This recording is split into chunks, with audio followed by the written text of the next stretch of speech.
Exodus chapter 1. Now these are the names of the children of Israel, which came into Egypt. Every man and his household came with Jacob. Reuben, Simeon, Levi, and Judah. Issachar, Zebulun, and Benjamin. Dan, and Naphtali, Gad, and Asher. And all the souls that came out of the loins of Jacob were 70 souls, for Joseph was in Egypt already. And Joseph died, and all his brethren, and all that generation. And the children of Israel were fruitful, and increased abundantly, and multiplied, and waxed exceeding mighty, and the land was filled with them. Now there arose up a new king over Egypt, which knew not Joseph. And he said unto his people, Behold, the people of the children of Israel are more and mightier than we. Come on, let us deal wisely with them, lest they multiply. And it come to pass, that, when there falleth out any war, they join also unto our enemies, and fight against us, and so get them up out of the land. Therefore they did set over them taskmasters to afflict them with their burdens. And they built for Pharaoh treasure cities, Pithom and Ramses. But the more they afflicted them, the more they multiplied and grew. And they were grieved, because of the children of Israel. And the Egyptians made the children of Israel to serve with rigor. And they made their lives bitter with hard bondage, in mortar, and in brick, and in all manner of service in the field. All their service, wherein they made them serve, was with rigor. And the king of Egypt spake to the Hebrew midwives, of which the name of the one was Shiphrah, and the name of the other Puah. And he said, When ye do the office of a midwife to the Hebrew women, and see them upon the stools, if it be a son, then ye shall kill him, but if it be a daughter, then she shall live. But the midwives feared God, and did not as the king of Egypt commanded them, but saved the men children alive. And the king of Egypt called for the midwives, and said unto them, Why have ye done this thing, and have saved the men children alive? And the midwives said unto Pharaoh, Because the Hebrew women are not as the Egyptian women, for they are lively, and are delivered ere the midwives come in unto them. Therefore God dealt well with the midwives, and the people multiplied, and waxed very mighty. And it came to pass, because the midwives feared God, that he made them houses. And Pharaoh charged all his people, saying, Every son that is born ye shall cast into the river, and every daughter ye shall save alive. Exodus chapter 2. And there went a man of the house of Levi, and took to wife a daughter of Levi. And the woman conceived, and bare a son, and when she saw him that he was a goodly child, she hid him 3 months.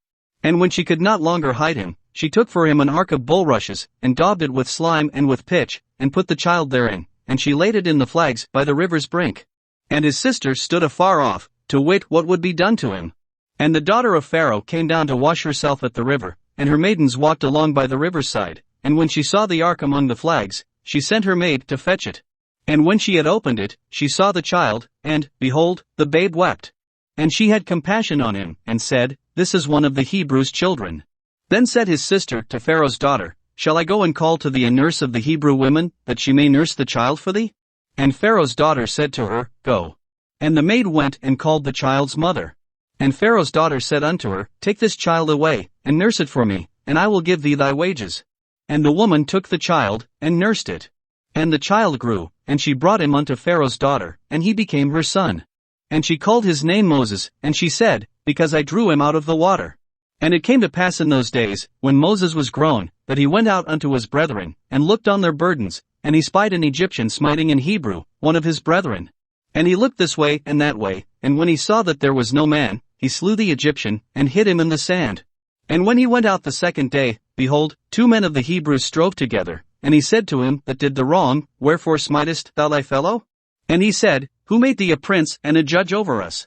Intendest thou to kill me, as thou killedst the Egyptian? And Moses feared, and said, Surely this thing is known. Now when Pharaoh heard this thing, he sought to slay Moses. But Moses fled from the face of Pharaoh, and dwelt in the land of Midian, and he sat down by a well. Now the priest of Midian had 7 daughters, and they came and drew water, and filled the troughs to water their father's flock. And the shepherds came and drove them away, but Moses stood up and helped them, and watered their flock. And when they came to Reuel their father, he said, How is it that ye are come so soon today? And they said, An Egyptian delivered us out of the hand of the shepherds, and also drew water enough for us, and watered the flock. And he said unto his daughters, And where is he? Why is it that ye have left the man?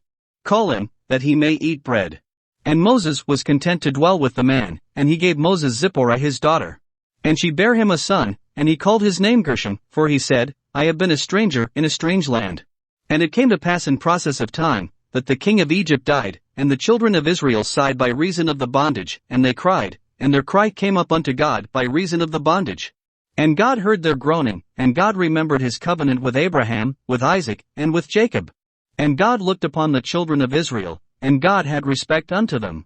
Exodus chapter 3. Now Moses kept the flock of Jethro his father-in-law, the priest of Midian, and he led the flock to the backside of the desert, and came to the mountain of God, even to Horeb.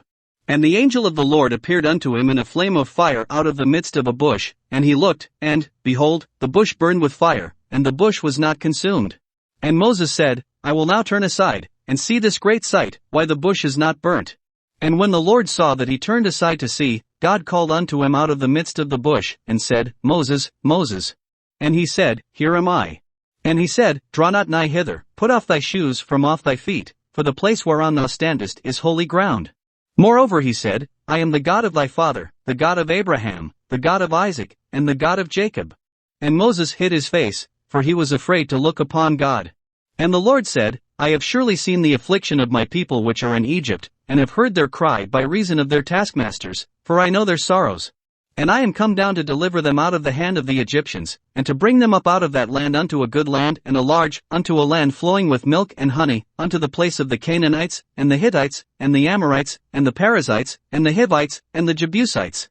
Now therefore, behold, the cry of the children of Israel is come unto me, and I have also seen the oppression wherewith the Egyptians oppress them. Come now therefore, and I will send thee unto Pharaoh, that thou mayest bring forth my people the children of Israel out of Egypt. And Moses said unto God, Who am I, that I should go unto Pharaoh, and that I should bring forth the children of Israel out of Egypt? And he said, Certainly I will be with thee, and this shall be a token unto thee, that I have sent thee, when thou hast brought forth the people out of Egypt, ye shall serve God upon this mountain. And Moses said unto God, Behold, when I come unto the children of Israel, and shall say unto them, The God of your fathers hath sent me unto you, and they shall say to me, What is his name? What shall I say unto them? And God said unto Moses, I am that I am. And he said, Thus shalt thou say unto the children of Israel, I am hath sent me unto you. And God said moreover unto Moses, Thus shalt thou say unto the children of Israel, The Lord God of your fathers, the God of Abraham, the God of Isaac, and the God of Jacob, hath sent me unto you. This is my name forever, and this is my memorial unto all generations. Go, and gather the elders of Israel together, and say unto them, The Lord God of your fathers, the God of Abraham, of Isaac, and of Jacob, appeared unto me, saying, I have surely visited you, and seen that which is done to you in Egypt. And I have said, I will bring you up out of the affliction of Egypt unto the land of the Canaanites, and the Hittites, and the Amorites, and the Perizzites, and the Hivites, and the Jebusites, unto a land flowing with milk and honey. And they shall hearken to thy voice, and thou shalt come, thou and the elders of Israel, unto the king of Egypt, and ye shall say unto him, The Lord God of the Hebrews hath met with us, and now let us go, we beseech thee, 3 days' journey into the wilderness, that we may sacrifice to the Lord our God. And I am sure that the king of Egypt will not let you go, no, not by a mighty hand. And I will stretch out my hand, and smite Egypt with all my wonders which I will do in the midst thereof, and after that he will let you go. And I will give this people favor in the sight of the Egyptians, and it shall come to pass, that, when ye go, ye shall not go empty.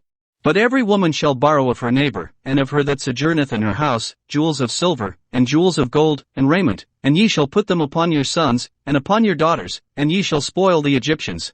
Exodus chapter 4, And Moses answered and said, But, behold, they will not believe me, nor hearken unto my voice, for they will say, The Lord hath not appeared unto thee. And the Lord said unto him, What is that in thine hand? And he said, A rod. And he said, Cast it on the ground.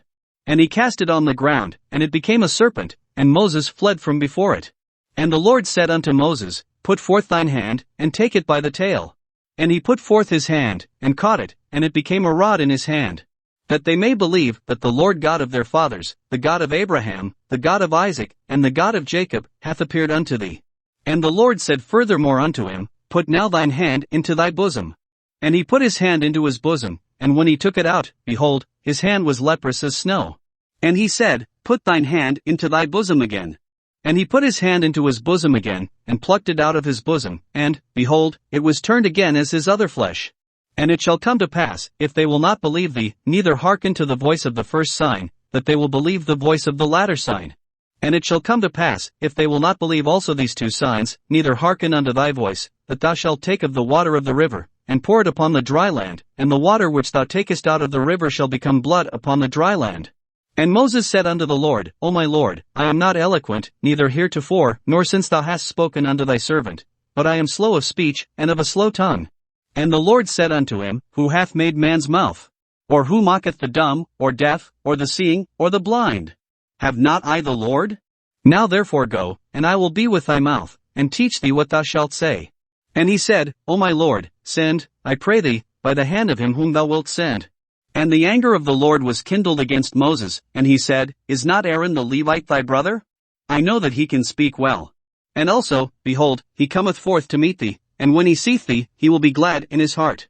And thou shalt speak unto him, and put words in his mouth, and I will be with thy mouth, and with his mouth, and will teach you what ye shall do.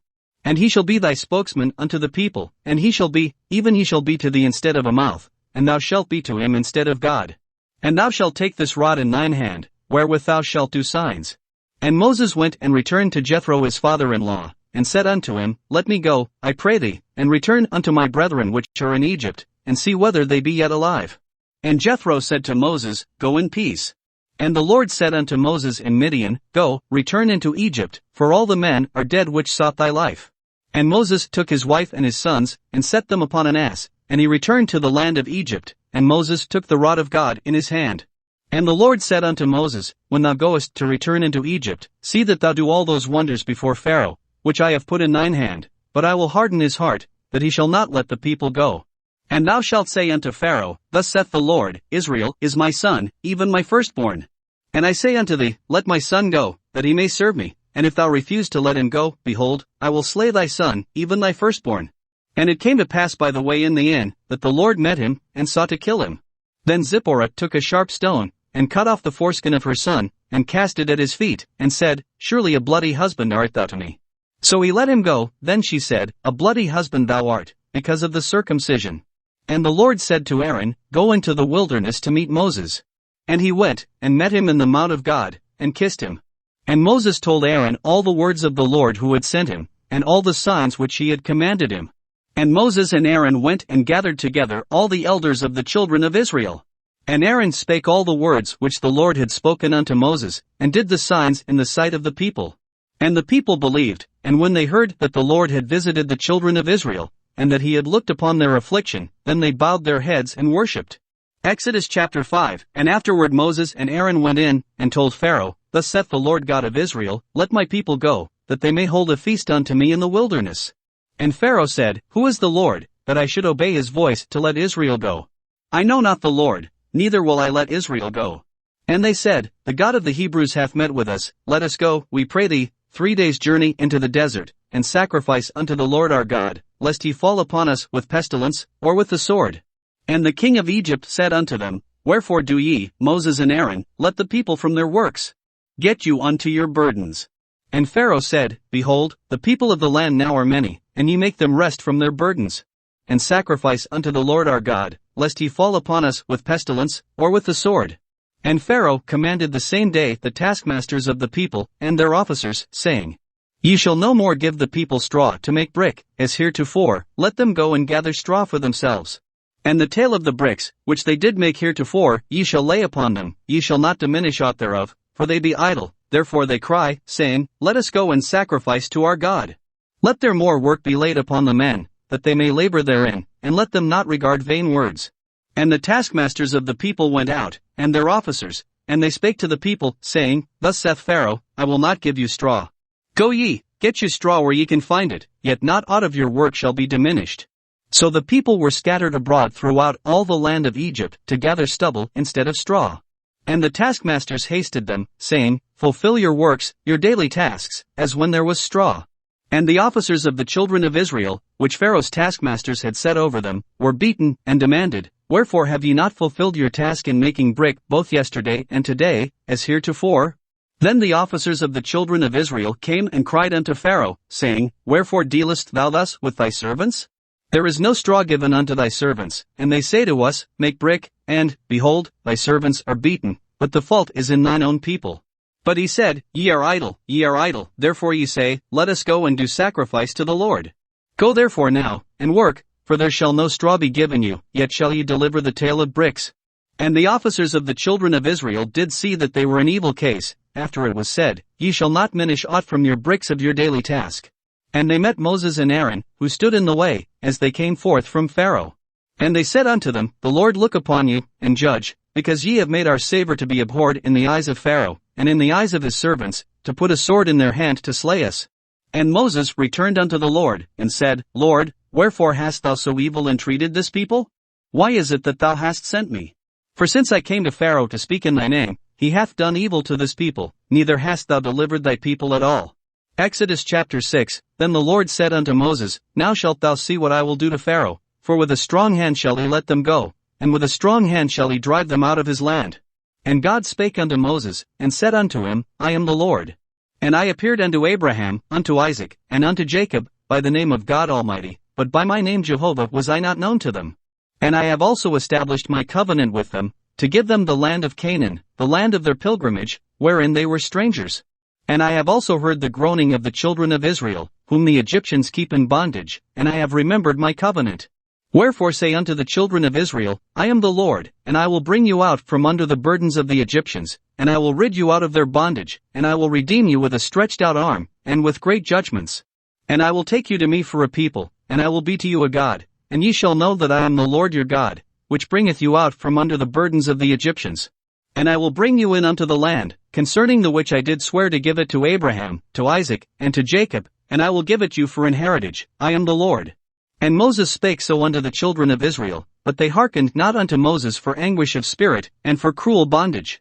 And the Lord spake unto Moses, saying, Go in, speak unto Pharaoh king of Egypt, that he let the children of Israel go out of his land. And Moses spake before the Lord, saying, Behold, the children of Israel have not hearkened unto me, how then shall Pharaoh hear me, who am of uncircumcised lips? And the Lord spake unto Moses and unto Aaron, and gave them a charge unto the children of Israel, and unto Pharaoh king of Egypt, to bring the children of Israel out of the land of Egypt. These be the heads of their fathers' houses, the sons of Reuben the firstborn of Israel, Hanok, and Palu, Hezron, and Carmi, these be the families of Reuben. And the sons of Simeon, Jemuel, and Jamin, and Ohad, and Jachin, and Zohar, and Shaul the son of a Canaanitish woman, these are the families of Simeon. And these are the names of the sons of Levi according to their generations, Gershon, and Kohath, and Merari, and the years of the life of Levi were 137 years. The sons of Gershon, Libni, and Shimi, according to their families. And the sons of Kohath, Amram, and Izhar, and Hebron, and Uzziel, and the years of the life of Kohath were 133 years. And the sons of Merari, Mahali and Mushi, these are the families of Levi according to their generations. And Amram took him Jochebed his father's sister to wife, and she bare him Aaron and Moses, and the years of the life of Amram were 137 years. And the sons of Izhar, Korah, and Nepheg, and Zikri. And the sons of Uzziel, Mishael, and Elzaphan, and Zithri. And Aaron took him Elisheba, daughter of Amminadab, sister of Nahshon, to wife, and she bare him Nadab, and Abihu, Eleazar, and Ithamar. And the sons of Korah, Asher, and Elkanah, and Abiasaph, these are the families of the Korites. And Eleazar Aaron's son took him one of the daughters of Putiel to wife, and she bare him Phinehas. These are the heads of the fathers of the Levites according to their families. These are that Aaron and Moses, to whom the Lord said, Bring out the children of Israel from the land of Egypt according to their armies. These are they which spake to Pharaoh king of Egypt, to bring out the children of Israel from Egypt, these are that Moses and Aaron. And it came to pass on the day when the Lord spake unto Moses in the land of Egypt, that the Lord spake unto Moses, saying, I am the Lord, speak thou unto Pharaoh king of Egypt all that I say unto thee. And Moses said before the Lord, Behold, I am of uncircumcised lips, and how shall Pharaoh hearken unto me? Exodus chapter 7, And the Lord said unto Moses, See, I have made thee a god to Pharaoh, and Aaron thy brother shall be thy prophet. Thou shalt speak all that I command thee, and Aaron thy brother shall speak unto Pharaoh, that he send the children of Israel out of his land. And I will harden Pharaoh's heart, and multiply my signs and my wonders in the land of Egypt. But Pharaoh shall not hearken unto you, that I may lay my hand upon Egypt, and bring forth mine armies, and my people the children of Israel, out of the land of Egypt by great judgments. And the Egyptians shall know that I am the Lord, when I stretch forth mine hand upon Egypt, and bring out the children of Israel from among them. And Moses and Aaron did as the Lord commanded them, so did they. And Moses was 80 years old, and Aaron 83 years old, when they spake unto Pharaoh. And the Lord spake unto Moses and unto Aaron, saying, When Pharaoh shall speak unto you, saying, Shew a miracle for you, then thou shalt say unto Aaron, Take thy rod, and cast it before Pharaoh, and it shall become a serpent. And Moses and Aaron went in unto Pharaoh, and they did so as the Lord had commanded, and Aaron cast down his rod before Pharaoh, and before his servants, and it became a serpent. Then Pharaoh also called the wise men and the sorcerers, now the magicians of Egypt. They also did in like manner with their enchantments. For they cast down every man his rod, and they became serpents, but Aaron's rod swallowed up their rods. And he hardened Pharaoh's heart, that he hearkened not unto them, as the Lord had said. And the Lord said unto Moses, Pharaoh's heart is hardened, he refuseth to let the people go. Get thee unto Pharaoh in the morning, lo, he goeth out unto the water, and thou shalt stand by the river's brink against he come, and the rod which was turned to a serpent shalt thou take in thine hand. And thou shalt say unto him, The Lord God of the Hebrews hath sent me unto thee, saying, Let my people go, that they may serve me in the wilderness. And, behold, hitherto thou wouldest not hear. Thus saith the Lord, In this thou shalt know that I am the Lord, behold, I will smite with the rod that is in mine hand upon the waters which are in the river, and they shall be turned to blood. And the fish that is in the river shall die, and the river shall stink, and the Egyptians shall loathe to drink of the water of the river. And the Lord spake unto Moses, Say unto Aaron, Take thy rod, and stretch out thine hand upon the waters of Egypt, upon their streams, upon their rivers, and upon their ponds, and upon all their pools of water, that they may become blood, and that there may be blood throughout all the land of Egypt, both in vessels of wood, and in vessels of stone. And Moses and Aaron did so, as the Lord commanded, and he lifted up the rod, and smote the waters that were in the river, in the sight of Pharaoh, and in the sight of his servants, and all the waters that were in the river were turned to blood. And the fish that was in the river died, and the river stank, and the Egyptians could not drink of the water of the river, and there was blood throughout all the land of Egypt. And the magicians of Egypt did so with their enchantments, and Pharaoh's heart was hardened, neither did he hearken unto them, as the Lord had said. And Pharaoh turned and went into his house, neither did he set his heart to this also. And all the Egyptians digged round about the river for water to drink, for they could not drink of the water of the river. And 7 days were fulfilled, after that the Lord had smitten the river. Exodus chapter 8. And the Lord spake unto Moses, Go unto Pharaoh, and say unto him, Thus saith the Lord, Let my people go, that they may serve me. And if thou refuse to let them go, behold, I will smite all thy borders with frogs. And the river shall bring forth frogs abundantly, which shall go up and come into thine house, and into thy bedchamber, and upon thy bed, and into the house of thy servants, and upon thy people, and into thine ovens, and into thy kneading troughs. And the frogs shall come up both on thee, and upon thy people, and upon all thy servants. And the Lord spake unto Moses, Say unto Aaron, Stretch forth thine hand with thy rod over the streams, over the rivers, and over the ponds, and cause frogs to come up upon the land of Egypt. And Aaron stretched out his hand over the waters of Egypt, and the frogs came up, and covered the land of Egypt. And the magicians did so with their enchantments, and brought up frogs upon the land of Egypt. Then Pharaoh called for Moses and Aaron, and said, Entreat the Lord, that he may take away the frogs from me, and from my people, and I will let the people go, that they may do sacrifice unto the Lord. And Moses said unto Pharaoh, Glory over me, when shall I entreat for thee, and for thy servants, and for thy people, to destroy the frogs from thee and thy houses, that they may remain in the river only? And he said, Tomorrow. And he said, Be it according to thy word, that thou mayest know that there is none like unto the Lord our God. And the frogs shall depart from thee, and from thy houses, and from thy servants, and from thy people, they shall remain in the river only. And Moses and Aaron went out from Pharaoh, and Moses cried unto the Lord because of the frogs which he had brought against Pharaoh. And the Lord did according to the word of Moses, and the frogs died out of the houses, out of the villages, and out of the fields. And they gathered them together upon heaps, and the land stank. But when Pharaoh saw that there was respite, he hardened his heart, and hearkened not unto them, as the Lord had said. And the Lord said unto Moses, Say unto Aaron, Stretch out thy rod, and smite the dust of the land, that it may become lice throughout all the land of Egypt. And they did so, for Aaron stretched out his hand with his rod, and smote the dust of the earth, and it became lice in man, and in beast, all the dust of the land became lice throughout all the land of Egypt. And the magicians did so with their enchantments to bring forth lice, but they could not, so there were lice upon man, and upon beast. Then the magicians said unto Pharaoh, This is the finger of God, and Pharaoh's heart was hardened, and he hearkened not unto them, as the Lord had said. And the Lord said unto Moses, Rise up early in the morning, and stand before Pharaoh, lo, he cometh forth to the water, and say unto him, Thus saith the Lord, Let my people go, that they may serve me. Else, if thou wilt not let my people go, behold, I will send swarms of flies upon thee, and upon thy servants, and upon thy people, and into thy houses, and the houses of the Egyptians shall be full of swarms of flies, and also the ground whereon they are. And I will sever in that day the land of Goshen, in which my people dwell, that no swarms of flies shall be there, to the end thou mayest know that I am the Lord in the midst of the earth. And I will put a division between my people and thy people, tomorrow shall this sign be. And the Lord did so, and there came a grievous swarm of flies into the house of Pharaoh, and into his servants' houses, and into all the land of Egypt. The land was corrupted by reason of the swarm of flies. And Pharaoh called for Moses and for Aaron, and said, Go ye, sacrifice to your God in the land. And Moses said, It is not meet so to do, for we shall sacrifice the abomination of the Egyptians to the Lord our God. Lo, shall we sacrifice the abomination of the Egyptians before their eyes, and will they not stone us? We will go 3 days' journey into the wilderness, and sacrifice to the Lord our God, as he shall command us.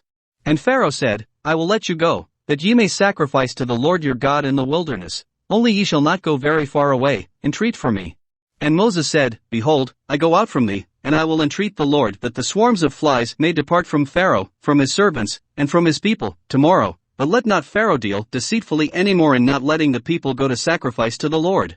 And Moses went out from Pharaoh, and entreated the Lord. And the Lord did according to the word of Moses, and he removed the swarms of flies from Pharaoh, from his servants, and from his people. There remained not one. And Pharaoh hardened his heart at this time also, neither would he let the people go. Exodus chapter 9. Then the Lord said unto Moses, Go in unto Pharaoh, and tell him, Thus saith the Lord God of the Hebrews, Let my people go, that they may serve me. For if thou refuse to let them go, and wilt hold them still, behold, the hand of the Lord is upon thy cattle which is in the field, upon the horses, upon the asses, upon the camels, upon the oxen, and upon the sheep. There shall be a very grievous murrain. And the Lord shall sever between the cattle of Israel and the cattle of Egypt, and there shall nothing die of all that is the children's of Israel. And the Lord appointed a set time, saying, Tomorrow the Lord shall do this thing in the land. And the Lord did that thing on the morrow, and all the cattle of Egypt died, but of the cattle of the children of Israel died not one. And Pharaoh sent, and, behold, there was not one of the cattle of the Israelites dead. And the heart of Pharaoh was hardened, and he did not let the people go. And the Lord said unto Moses and unto Aaron, Take to you handfuls of ashes of the furnace, and let Moses sprinkle it toward the heaven in the sight of Pharaoh. And it shall become small dust in all the land of Egypt, and shall be a boil breaking forth with blains upon man, and upon beast, throughout all the land of Egypt. And they took ashes of the furnace, and stood before Pharaoh, and Moses sprinkled it up toward heaven, and it became a boil breaking forth with blains upon man, and upon beast. And the magicians could not stand before Moses because of the boils, for the boil was upon the magicians, and upon all the Egyptians. And the Lord hardened the heart of Pharaoh, and he hearkened not unto them, as the Lord had spoken unto Moses. And the Lord said unto Moses, Rise up early in the morning, and stand before Pharaoh, and say unto him, Thus saith the Lord God of the Hebrews, Let my people go, that they may serve me. For I will at this time send all my plagues upon thine heart, and upon thy servants, and upon thy people, that thou mayest know that there is none like me in all the earth. For now I will stretch out my hand, that I may smite thee and thy people with pestilence, and thou shalt be cut off from the earth. And in very deed for this cause have I raised thee up, for to shew in thee my power, and that my name may be declared throughout all the earth. As yet exaltest thou thyself against my people, that thou wilt not let them go? Behold, tomorrow about this time I will cause it to rain a very grievous hail, such as hath not been in Egypt since the foundation thereof even until now. Send therefore now, and gather thy cattle, and all that thou hast in the field, for upon every man and beast which shall be found in the field, and shall not be brought home, the hail shall come down upon them, and they shall die. He that feared the word of the Lord among the servants of Pharaoh made his servants and his cattle flee into the houses. And he that regarded not the word of the Lord left his servants and his cattle in the field. And the Lord said unto Moses, Stretch forth thine hand toward heaven, that there may be hail in all the land of Egypt, upon man, and upon beast, and upon every herb of the field, throughout the land of Egypt. And Moses stretched forth his rod toward heaven, and the Lord sent thunder and hail, and the fire ran along upon the ground, and the Lord rained hail upon the land of Egypt. So there was hail, and fire mingled with the hail, very grievous, such as there was none like it in all the land of Egypt since it became a nation. And the hail smote throughout all the land of Egypt all that was in the field, both man and beast, and the hail smote every herb of the field, and brake every tree of the field. Only in the land of Goshen, where the children of Israel were, was there no hail. And the hail smote every herb of the field, and brake every tree of the field. And Pharaoh sent, and called for Moses and Aaron, and said unto them, I have sinned this time, the Lord is righteous, and I and my people are wicked. Entreat the Lord, for it is enough, that there be no more mighty thunderings and hail, and I will let you go, and ye shall stay no longer. And Moses said unto him, As soon as I am gone out of the city, I will spread abroad my hands unto the Lord, and the thunder shall cease, neither shall there be any more hail, that thou mayest know how that the earth is the Lord's. But as for thee and thy servants, I know that ye will not yet fear the Lord God. And the flax and the barley was smitten, for the barley was in the ear, and the flax was bald. But the wheat and the rye were not smitten, for they were not grown up. And Moses went out of the city from Pharaoh, and spread abroad his hands unto the Lord, and the thunders and hail ceased, and the rain was not poured upon the earth. And when Pharaoh saw that the rain and the hail and the thunders were ceased, he sinned yet more, and hardened his heart, he and his servants. And the heart of Pharaoh was hardened, neither would he let the children of Israel go, as the Lord had spoken by Moses. Exodus chapter 10, And the Lord said unto Moses, Go in unto Pharaoh, for I have hardened his heart, and the heart of his servants, that I might shew these my signs before him. And that thou mayest tell in the ears of thy son, and of thy son's son, what things I have wrought in Egypt, and my signs which I have done among them, that ye may know how that I am the Lord. And Moses and Aaron came in unto Pharaoh, and said unto him, Thus saith the Lord God of the Hebrews, How long wilt thou refuse to humble thyself before me? Let my people go, that they may serve me. Else, if thou refuse to let my people go, behold, tomorrow will I bring the locusts into thy coast. And they shall cover the face of the earth, that one cannot be able to see the earth, and they shall eat the residue of that which is escaped, which remaineth unto you from the hail, and shall eat every tree which groweth for you out of the field. And they shall fill thy houses, and the houses of all thy servants, and the houses of all the Egyptians, which neither thy fathers, nor thy fathers' fathers have seen, since the day that they were upon the earth unto this day. And he turned himself, and went out from Pharaoh. And Pharaoh's servants said unto him, How long shall this man be a snare unto us? Let the men go, that they may serve the Lord their God. Knowest thou not yet that Egypt is destroyed? And Moses and Aaron were brought again unto Pharaoh, and he said unto them, Go, serve the Lord your God, but who are they that shall go? And Moses said, We will go with our young and with our old, with our sons and with our daughters, with our flocks and with our herds will we go, for we must hold a feast unto the Lord. And he said unto them, Let the Lord be so with you, as I will let you go, and your little ones, look to it, for evil is before you. Not so, go now ye that are men, and serve the Lord, for that ye did desire. And they were driven out from Pharaoh's presence. And the Lord said unto Moses, Stretch out thine hand over the land of Egypt for the locusts, that they may come up upon the land of Egypt, and eat every herb of the land, even all that the hail hath left. And Moses stretched forth his rod over the land of Egypt, and the Lord brought an east wind upon the land all that day, and all that night, and when it was morning, the east wind brought the locusts. And the locusts went up over all the land of Egypt, and rested in all the coasts of Egypt. Very grievous were they, before them there were no such locusts as they, neither after them shall be such. For they covered the face of the whole earth, so that the land was darkened, and they did eat every herb of the land, and all the fruit of the trees which the hail had left, and there remained not any green thing in the trees, or in the herbs of the field, through all the land of Egypt. Then Pharaoh called for Moses and Aaron in haste, and he said, I have sinned against the Lord your God, and against you. Now therefore forgive, I pray thee, my sin only this once, and entreat the Lord your God, that he may take away from me this death only. And he went out from Pharaoh, and entreated the Lord. And the Lord turned a mighty strong west wind, which took away the locusts, and cast them into the Red Sea. There remained not one locust in all the coasts of Egypt. But the Lord hardened Pharaoh's heart, so that he would not let the children of Israel go. And the Lord said unto Moses, Stretch out thine hand toward heaven, that there may be darkness over the land of Egypt, even darkness which may be felt. And Moses stretched forth his hand toward heaven, and there was a thick darkness in all the land of Egypt 3 days. They saw not one another, neither rose any from his place for 3 days, but all the children of Israel had light in their dwellings. And Pharaoh called unto Moses, and said, Go ye, serve the Lord, only let your flocks and your herds be stayed, let your little ones also go with you. And Moses said, Thou must give us also sacrifices and burnt offerings, that we may sacrifice unto the Lord our God. Our cattle also shall go with us, there shall not an hoof be left behind, for thereof must we take to serve the Lord our God, and we know not with what we must serve the Lord, until we come thither. But the Lord hardened Pharaoh's heart, and he would not let them go. And Pharaoh said unto him, Get thee from me, take heed to thyself, see my face no more, for in that day thou sayest my face thou shalt die. And Moses said, Thou hast spoken well, I will see thy face again no more. Exodus chapter 11, And the Lord said unto Moses, Yet will I bring one plague more upon Pharaoh, and upon Egypt, afterwards he will let you go hence, when he shall let you go, he shall surely thrust you out hence altogether. Speak now in the ears of the people, and let every man borrow of his neighbor, and every woman of her neighbor, jewels of silver, and jewels of gold. And the Lord gave the people favor in the sight of the Egyptians. Moreover the man Moses was very great in the land of Egypt, in the sight of Pharaoh's servants, and in the sight of the people. And Moses said, Thus saith the Lord, About midnight will I go out into the midst of Egypt. And all the firstborn in the land of Egypt shall die, from the firstborn of Pharaoh that sitteth upon his throne, even unto the firstborn of the maidservant that is behind the mill, and all the firstborn of beasts. And there shall be a great cry throughout all the land of Egypt, such as there was none like it, nor shall be like it any more. But against any of the children of Israel shall not a dog move his tongue, against man or beast, that ye may know how that the Lord doth put a difference between the Egyptians and Israel. And all these thy servants shall come down unto me, and bow down themselves unto me, saying, Get thee out, and all the people that follow thee, and after that I will go out. And he went out from Pharaoh in a great anger. And the Lord said unto Moses, Pharaoh shall not hearken unto you, that my wonders may be multiplied in the land of Egypt.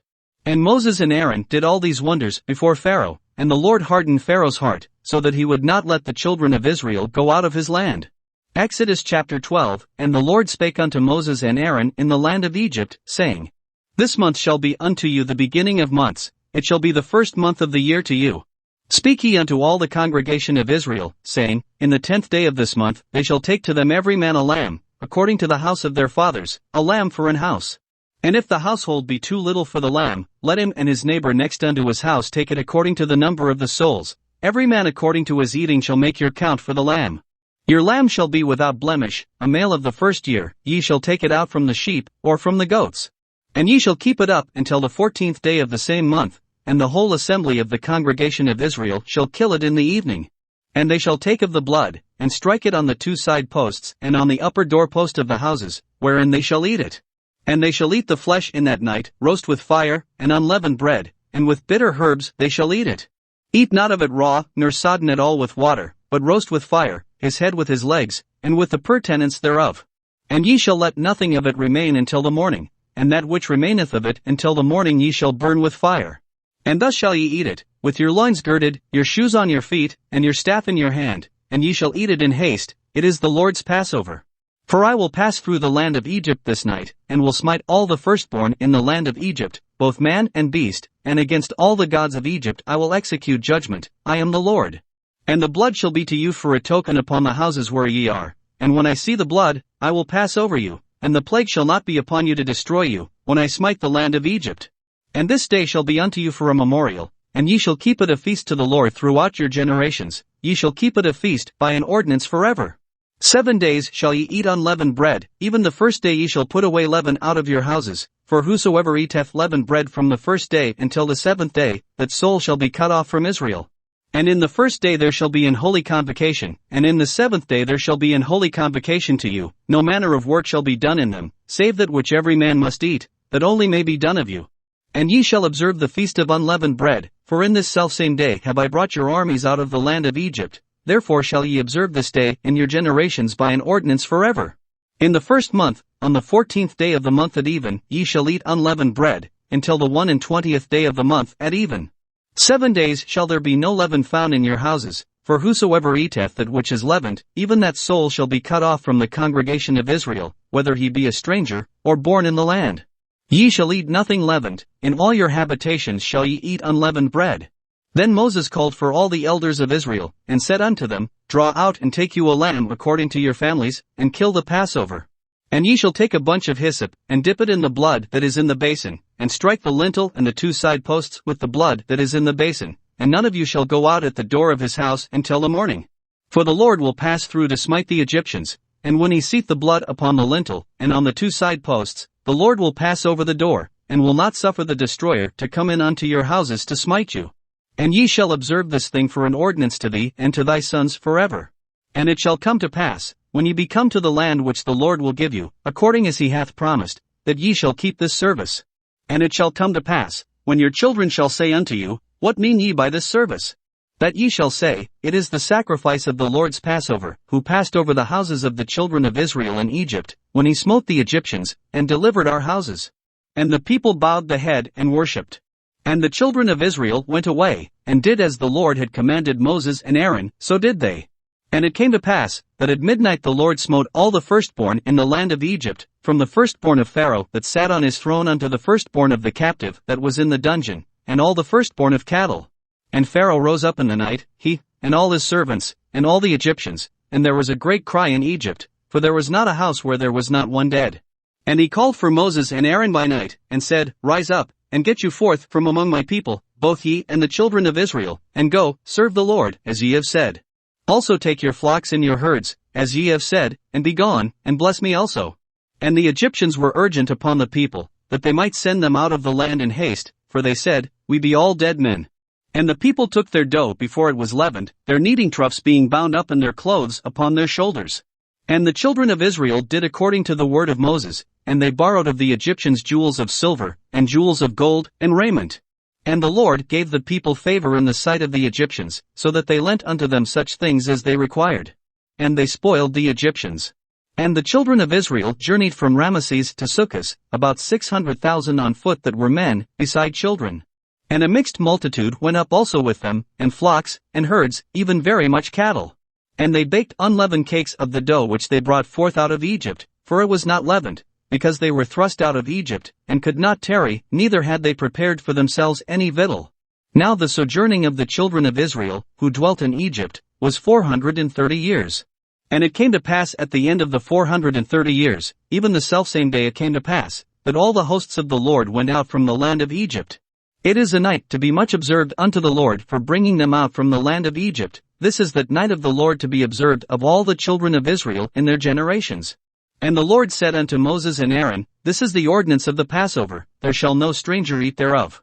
But every man's servant that is bought for money, when thou hast circumcised him, then shall he eat thereof.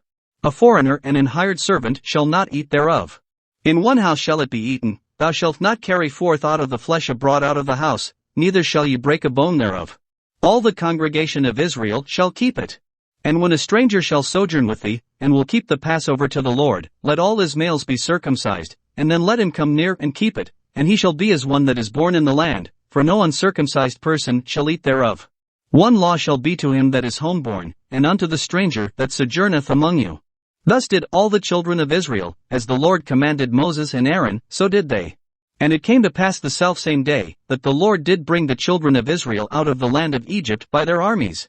Exodus chapter 13, And the Lord spake unto Moses, saying, Sanctify unto me all the firstborn, whatsoever openeth the womb among the children of Israel, both of man and of beast, it is mine. And Moses said unto the people, Remember this day, in which ye came out from Egypt, out of the house of bondage, for by strength of hand the Lord brought you out from this place, there shall no leavened bread be eaten.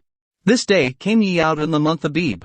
And it shall be when the Lord shall bring thee into the land of the Canaanites, and the Hittites, and the Amorites, and the Hivites, and the Jebusites, which he sware unto thy fathers to give thee, a land flowing with milk and honey, that thou shalt keep this service in this month. 7 days thou shalt eat unleavened bread, and in the 7th day shall be a feast to the Lord. Unleavened bread shall be eaten 7 days, and there shall no leavened bread be seen with thee, neither shall there be leaven seen with thee in all thy quarters. And thou shalt shew thy son in that day, saying, This is done because of that which the Lord did unto me when I came forth out of Egypt. And it shall be for a sign unto thee upon thine hand, and for a memorial between thine eyes, that the Lord's law may be in thy mouth, for with a strong hand hath the Lord brought thee out of Egypt. Thou shalt therefore keep this ordinance in his season from year to year. And it shall be when the Lord shall bring thee into the land of the Canaanites, as he sware unto thee and to thy fathers, and shall give it thee, that thou shalt set apart unto the Lord all that openeth the matrix, and every firstling that cometh of a beast which thou hast, the males shall be the Lord's. And every firstling of an ass thou shalt redeem with a lamb, and if thou wilt not redeem it, then thou shalt break his neck, and all the firstborn of man among thy children shalt thou redeem. And it shall be when thy son asketh thee in time to come, saying, What is this? That thou shalt say unto him, By strength of hand the Lord brought us out from Egypt, from the house of bondage.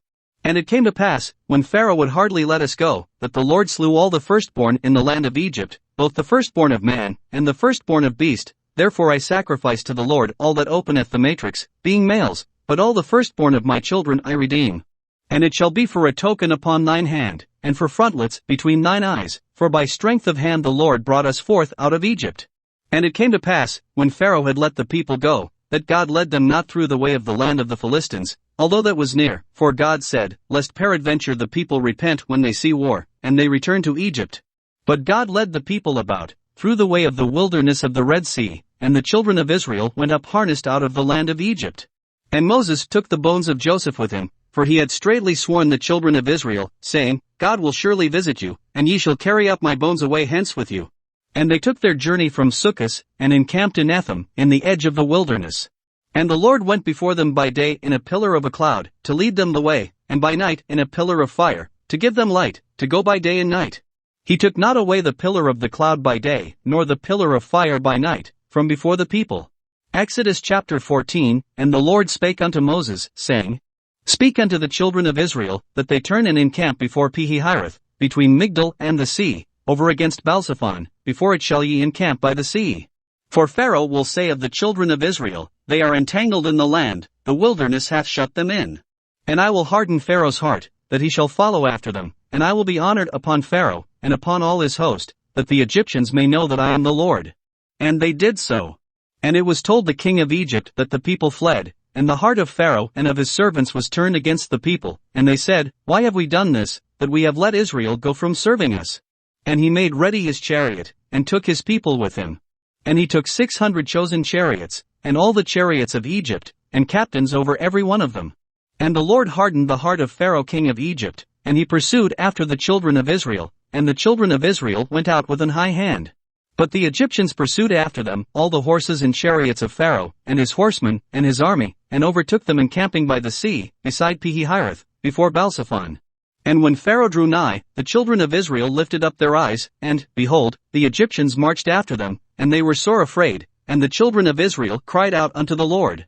And they said unto Moses, Because there were no graves in Egypt, hast thou taken us away to die in the wilderness? Wherefore hast thou dealt thus with us, to carry us forth out of Egypt? Is not this the word that we did tell thee in Egypt, saying, Let us alone, that we may serve the Egyptians? For it had been better for us to serve the Egyptians, than that we should die in the wilderness. And Moses said unto the people, Fear ye not, stand still, and see the salvation of the Lord, which he will shew to you today. For the Egyptians whom ye have seen today, ye shall see them again no more forever. The Lord shall fight for you, and ye shall hold your peace. And the Lord said unto Moses, Wherefore criest thou unto me? Speak unto the children of Israel, that they go forward. But lift thou up thy rod, and stretch out thine hand over the sea, and divide it, and the children of Israel shall go on dry ground through the midst of the sea.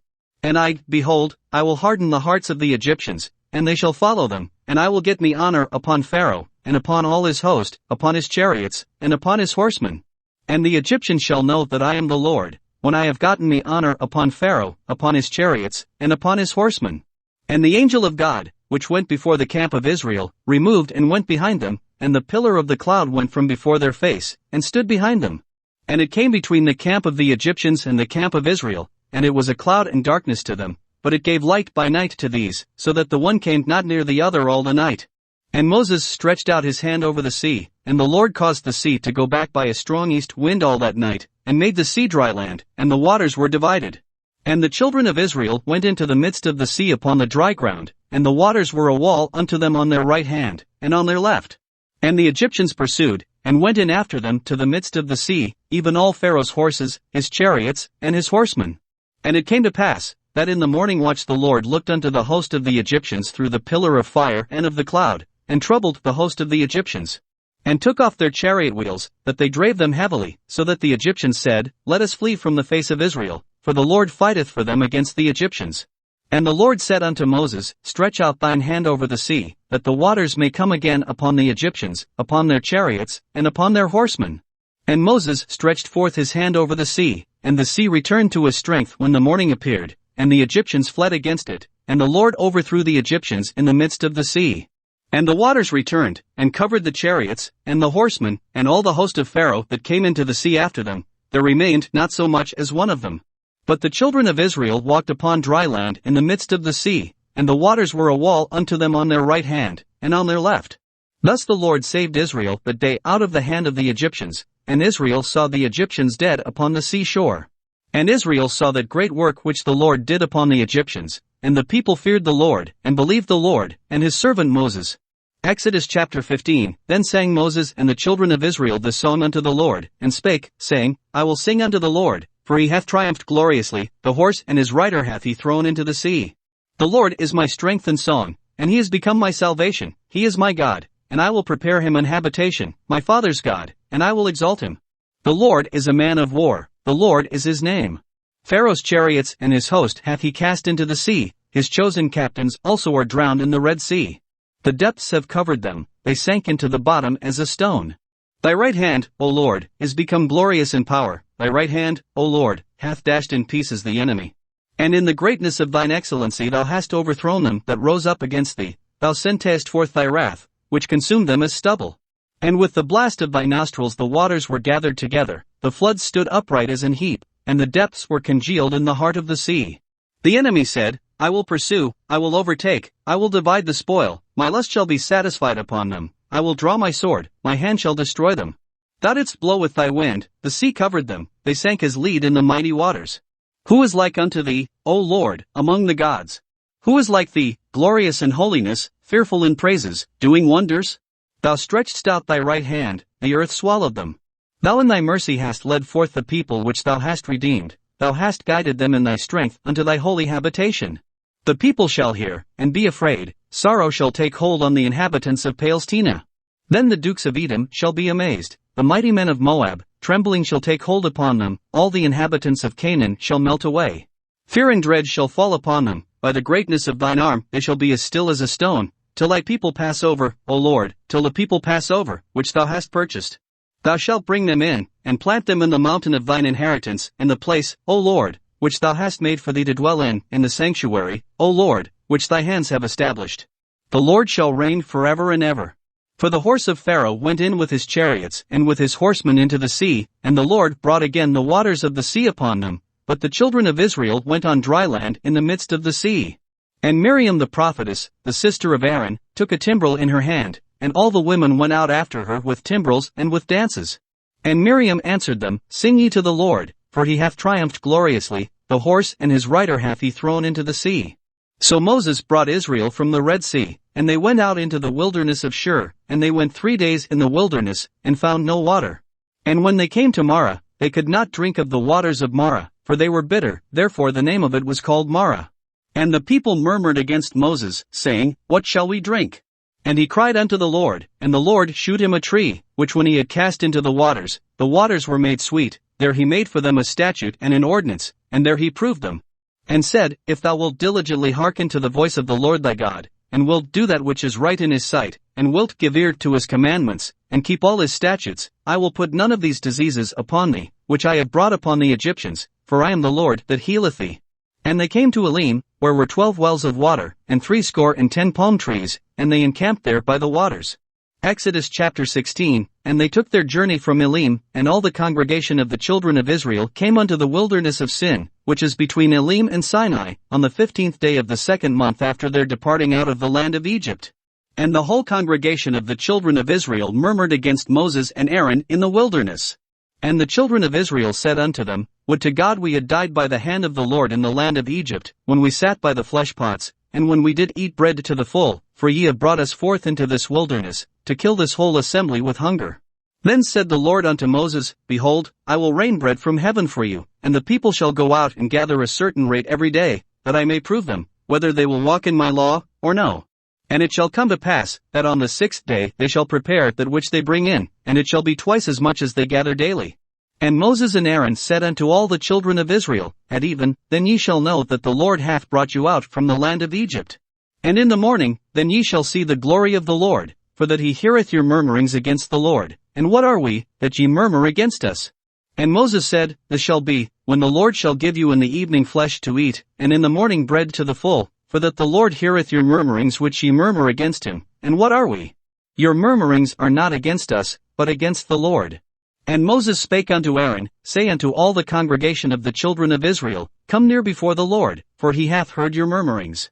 And it came to pass, as Aaron spake unto the whole congregation of the children of Israel, that they looked toward the wilderness, and, behold, the glory of the Lord appeared in the cloud.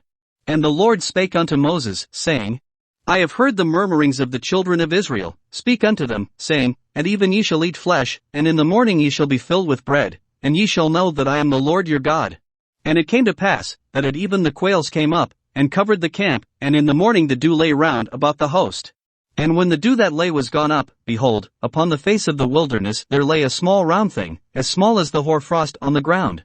And when the children of Israel saw it, they said one to another, It is manna, for they wist not what it was. And Moses said unto them, This is the bread which the Lord hath given you to eat. This is the thing which the Lord hath commanded, gather of it every man according to his eating, an omer for every man, according to the number of your persons, take ye every man for them which are in his tents. And the children of Israel did so, and gathered, some more, some less. And when they did meet it with an omer, he that gathered much had nothing over, and he that gathered little had no lack, they gathered every man according to his eating. And Moses said, Let no man leave of it till the morning. Notwithstanding they hearkened not unto Moses, but some of them left of it until the morning, and it bred worms, and stank, and Moses was wroth with them. And they gathered it every morning, every man according to his eating, and when the sun waxed hot, it melted. And it came to pass, that on the 6th day they gathered twice as much bread, 2 omers for one man, and all the rulers of the congregation came and told Moses. And he said unto them, This is that which the Lord hath said, Tomorrow is the rest of the holy Sabbath unto the Lord, bake that which you will bake today, and seethe that ye will seethe, and that which remaineth overlay up for you to be kept until the morning. And they laid it up till the morning, as Moses bade, and it did not stink, neither was there any worm therein. And Moses said, Eat that today, for today is a Sabbath unto the Lord, today ye shall not find it in the field. 6 days ye shall gather it, but on the 7th day, which is the Sabbath, in it there shall be none.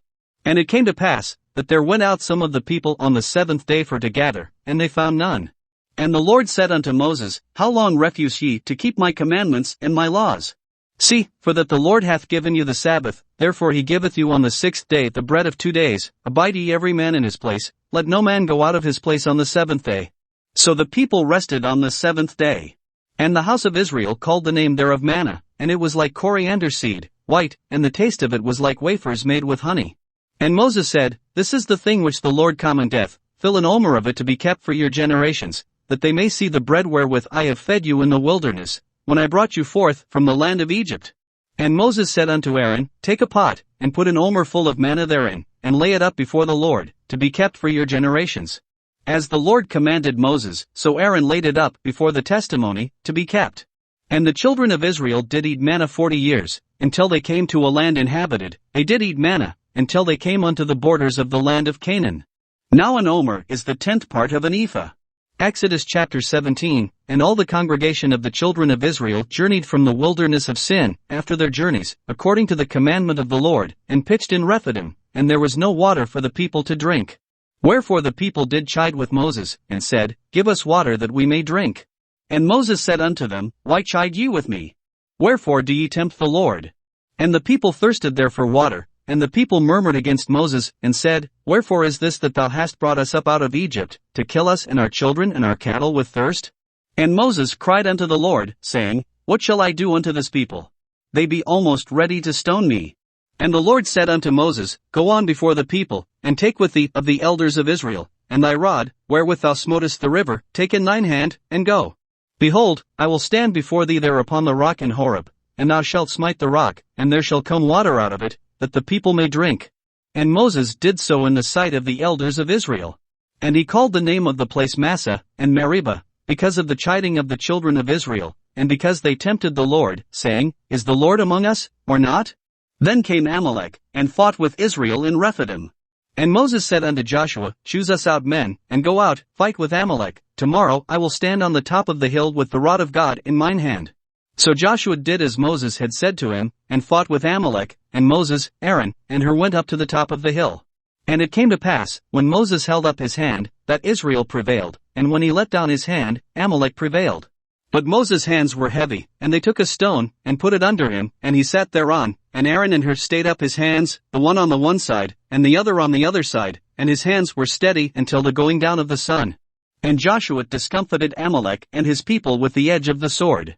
And the Lord said unto Moses, Write this for a memorial in a book, and rehearse it in the ears of Joshua, for I will utterly put out the remembrance of Amalek from under heaven. And Moses built an altar, and called the name of it Jehovah Nissi. For he said, Because the Lord hath sworn that the Lord will have war with Amalek from generation to generation. Exodus chapter 18. When Jethro, the priest of Midian, Moses' father-in-law, heard of all that God had done for Moses, and for Israel his people, and that the Lord had brought Israel out of Egypt. Then Jethro, Moses' father-in-law, took Zipporah, Moses' wife, after he had sent her back, and her 2 sons, of which the name of the one was Gershom, for he said, I have been an alien in a strange land. And the name of the other was Eleazar, for the God of my father, said he, was mine help, and delivered me from the sword of Pharaoh. And Jethro, Moses' father-in-law, came with his sons and his wife unto Moses into the wilderness, where he encamped at the mount of God. And he said unto Moses, I thy father-in-law Jethro am come unto thee, and thy wife, and her 2 sons with her. And Moses went out to meet his father-in-law, and did obeisance, and kissed him, and they asked each other of their welfare, and they came into the tent. And Moses told his father-in-law all that the Lord had done unto Pharaoh and to the Egyptians for Israel's sake, and all the travail that had come upon them by the way, and how the Lord delivered them. And Jethro rejoiced for all the goodness which the Lord had done to Israel, whom he had delivered out of the hand of the Egyptians. And Jethro said, Blessed be the Lord, who hath delivered you out of the hand of the Egyptians, and out of the hand of Pharaoh, who hath delivered the people from under the hand of the Egyptians. Now I know that the Lord is greater than all gods, for in the thing wherein they dealt proudly he was above them. And Jethro, Moses' father-in-law, took a burnt offering and sacrifices for God, and Aaron came, and all the elders of Israel, to eat bread with Moses' father-in-law before God. And it came to pass on the morrow, that Moses sat to judge the people, and the people stood by Moses from the morning unto the evening. And when Moses' father-in-law saw all that he did to the people, he said, What is this thing that thou doest to the people? Why sittest thou thyself alone, and all the people stand by thee from morning unto even? And Moses said unto his father-in-law, Because the people come unto me to inquire of God. When they have a matter, they come unto me, and I judge between one and another, and I do make them know the statutes of God, and his laws. And Moses' father-in-law said unto him, The thing that thou doest is not good. Thou wilt surely wear away, both thou, and this people that is with thee, for this thing is too heavy for thee, thou art not able to perform it thyself alone. Hearken now unto my voice, I will give thee counsel, and God shall be with thee, be thou for the people to Godward, that thou mayest bring the causes unto God. And thou shalt teach them ordinances and laws, and shalt shew them the way wherein they must walk, and the work that they must do. Moreover thou shalt provide out of all the people able men, such as fear God, men of truth, hating covetousness, and place such over them, to be rulers of thousands, and rulers of hundreds, rulers of 50s, and rulers of 10s. And let them judge the people at all seasons, and it shall be, that every great matter they shall bring unto thee, but every small matter they shall judge, so shall it be easier for thyself, and they shall bear the burden with thee. If thou shalt do this thing, and God command thee so, then thou shalt be able to endure, and all this people shall also go to their place in peace. So Moses hearkened to the voice of his father-in-law, and did all that he had said. And Moses chose able men out of all Israel, and made them heads over the people, rulers of thousands, rulers of hundreds, rulers of 50s, and rulers of 10s. And they judged the people at all seasons, the hard causes they brought unto Moses, but every small matter they judged themselves. And Moses let his father-in-law depart, and he went his way into his own land. Exodus chapter 19. In the 3rd month, when the children of Israel were gone forth out of the land of Egypt, the same day came they into the wilderness of Sinai. For they were departed from Rephidim, and were come to the desert of Sinai, and had pitched in the wilderness, and there Israel camped before the mount. And Moses went up unto God, and the Lord called unto him out of the mountain, saying, Thus shalt thou say to the house of Jacob, and tell the children of Israel, Ye have seen what I did unto the Egyptians, and how I bare you on eagle's wings, and brought you unto myself. Now therefore, if ye will obey my voice indeed, and keep my covenant, then ye shall be a peculiar treasure unto me above all people, for all the earth is mine. And ye shall be unto me a kingdom of priests, and an holy nation. These are the words which thou shalt speak unto the children of Israel. And Moses came and called for the elders of the people, and laid before their faces all these words which the Lord commanded him. And all the people answered together, and said, All that the Lord hath spoken we will do. And Moses returned the words of the people unto the Lord. And the Lord said unto Moses, Lo, I come unto thee in a thick cloud, that the people may hear when I speak with thee, and believe thee forever. And Moses told the words of the people unto the Lord. And the Lord said unto Moses, Go unto the people, and sanctify them today and tomorrow, and let them wash their clothes. And be ready against the 3rd day, for the 3rd day the Lord will come down in the sight of all the people upon Mount Sinai. And thou shalt set bounds unto the people round about, saying, Take heed to yourselves, that ye go not up into the mount, or touch the border of it. Whosoever toucheth the mount shall be surely put to death. There shall not an hand touch it, but he shall surely be stoned, or shot through, whether it be beast or man, it shall not live. When the trumpet soundeth long, they shall come up to the mount. And Moses went down from the mount unto the people, and sanctified the people, and they washed their clothes. And he said unto the people, Be ready against the 3rd day, come not at your wives. And it came to pass on the 3rd day in the morning, that there were thunders and lightnings, and a thick cloud upon the mount, and the voice of the trumpet exceeding loud, so that all the people that was in the camp trembled. And Moses brought forth the people out of the camp to meet with God, and they stood at the nether part of the mount. And Mount Sinai was altogether on a smoke, because the Lord descended upon it in fire, and the smoke thereof ascended as the smoke of a furnace, and the whole mount quaked greatly. And when the voice of the trumpet sounded long, and waxed louder and louder, Moses spake, and God answered him by a voice. And the Lord came down upon Mount Sinai, on the top of the mount, and the Lord called Moses up to the top of the mount, and Moses went up. And the Lord said unto Moses, Go down, charge the people, lest they break through unto the Lord to gaze, and many of them perish. And let the priests also, which come near to the Lord, sanctify themselves, lest the Lord break forth upon them. And Moses said unto the Lord, The people cannot come up to Mount Sinai, for thou chargedst us, saying, Set bounds about the mount, and sanctify it. And the Lord said unto him, Away, get thee down, and thou shalt come up, thou, and Aaron with thee, but let not the priests and the people break through to come up unto the Lord, lest he break forth upon them. So Moses went down unto the people, and spake unto them. Exodus chapter 20, And God spake all these words, saying, I am the Lord thy God, which have brought thee out of the land of Egypt, out of the house of bondage. Thou shalt have no other gods before me. Thou shalt not make unto thee any graven image, or any likeness of anything that is in heaven above, or that is in the earth beneath, or that is in the water under the earth. Thou shalt not bow down thyself to them, nor serve them, for I the Lord thy God am a jealous God, visiting the iniquity of the fathers upon the children unto the third and fourth generation of them that hate me, and shewing mercy unto thousands of them that love me, and keep my commandments. Thou shalt not take the name of the Lord thy God in vain, for the Lord will not hold him guiltless that taketh his name in vain. Remember the Sabbath day, to keep it holy. 6 days shalt thou labor, and do all thy work.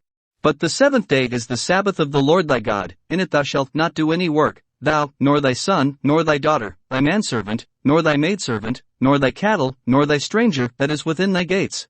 For in 6 days the Lord made heaven and earth, the sea, and all that in them is, and rested the seventh day, wherefore the Lord blessed the Sabbath day, and hallowed it. Honor thy father and thy mother, that thy days may be long upon the land which the Lord thy God giveth thee. Thou shalt not kill. Thou shalt not commit adultery. Thou shalt not steal. Thou shalt not bear false witness against thy neighbor. Thou shalt not covet thy neighbor's house, thou shalt not covet thy neighbor's wife, nor his manservant, nor his maidservant, nor his ox, nor his ass, nor anything that is thy neighbor's. And all the people saw the thunderings, and the lightnings, and the noise of the trumpet, and the mountain smoking, and when the people saw it, they removed, and stood afar off. And they said unto Moses, Speak thou with us, and we will hear, but let not God speak with us, lest we die. And Moses said unto the people, Fear not, for God is come to prove you, and that his fear may be before your faces, that ye sin not. And the people stood afar off, and Moses drew near unto the thick darkness where God was. And the Lord said unto Moses, Thus thou shalt say unto the children of Israel, Ye have seen that I have talked with you from heaven. Ye shall not make with me gods of silver, neither shall ye make unto you gods of gold. An altar of earth thou shalt make unto me, and shalt sacrifice thereon thy burnt offerings, and thy peace offerings, thy sheep, and thine oxen. In all places where I record my name I will come unto thee, and I will bless thee. And if thou wilt make me an altar of stone, thou shalt not build it of hewn stone, for if thou lift up thy tool upon it, thou hast polluted it. Neither shalt thou go up by steps unto mine altar, that thy nakedness be not discovered thereon.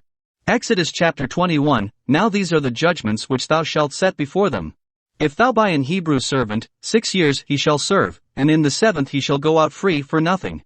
If he came in by himself, he shall go out by himself. If he were married, then his wife shall go out with him. If his master have given him a wife, and she have borne him sons or daughters, the wife and her children shall be her master's, and he shall go out by himself. And if the servant shall plainly say, I love my master, my wife, and my children, I will not go out free. Then his master shall bring him unto the judges, he shall also bring him to the door, or unto the doorpost, and his master shall bore his ear through with an aul, and he shall serve him forever. And if a man sell his daughter to be a maidservant, she shall not go out as the menservants do. If she please not her master, who hath betrothed her to himself, then shall he let her be redeemed. To sell her unto a strange nation he shall have no power, seeing he hath dealt deceitfully with her. And if he have betrothed her unto his son, he shall deal with her after the manner of daughters. If he take him another wife, her food, her raiment, and her duty of marriage, shall he not diminish. And if he do not these three unto her, then shall she go out free without money. He that smitteth a man, so that he die, shall be surely put to death. And if a man lie not in wait, but God deliver him into his hand, then I will appoint thee a place whither he shall flee.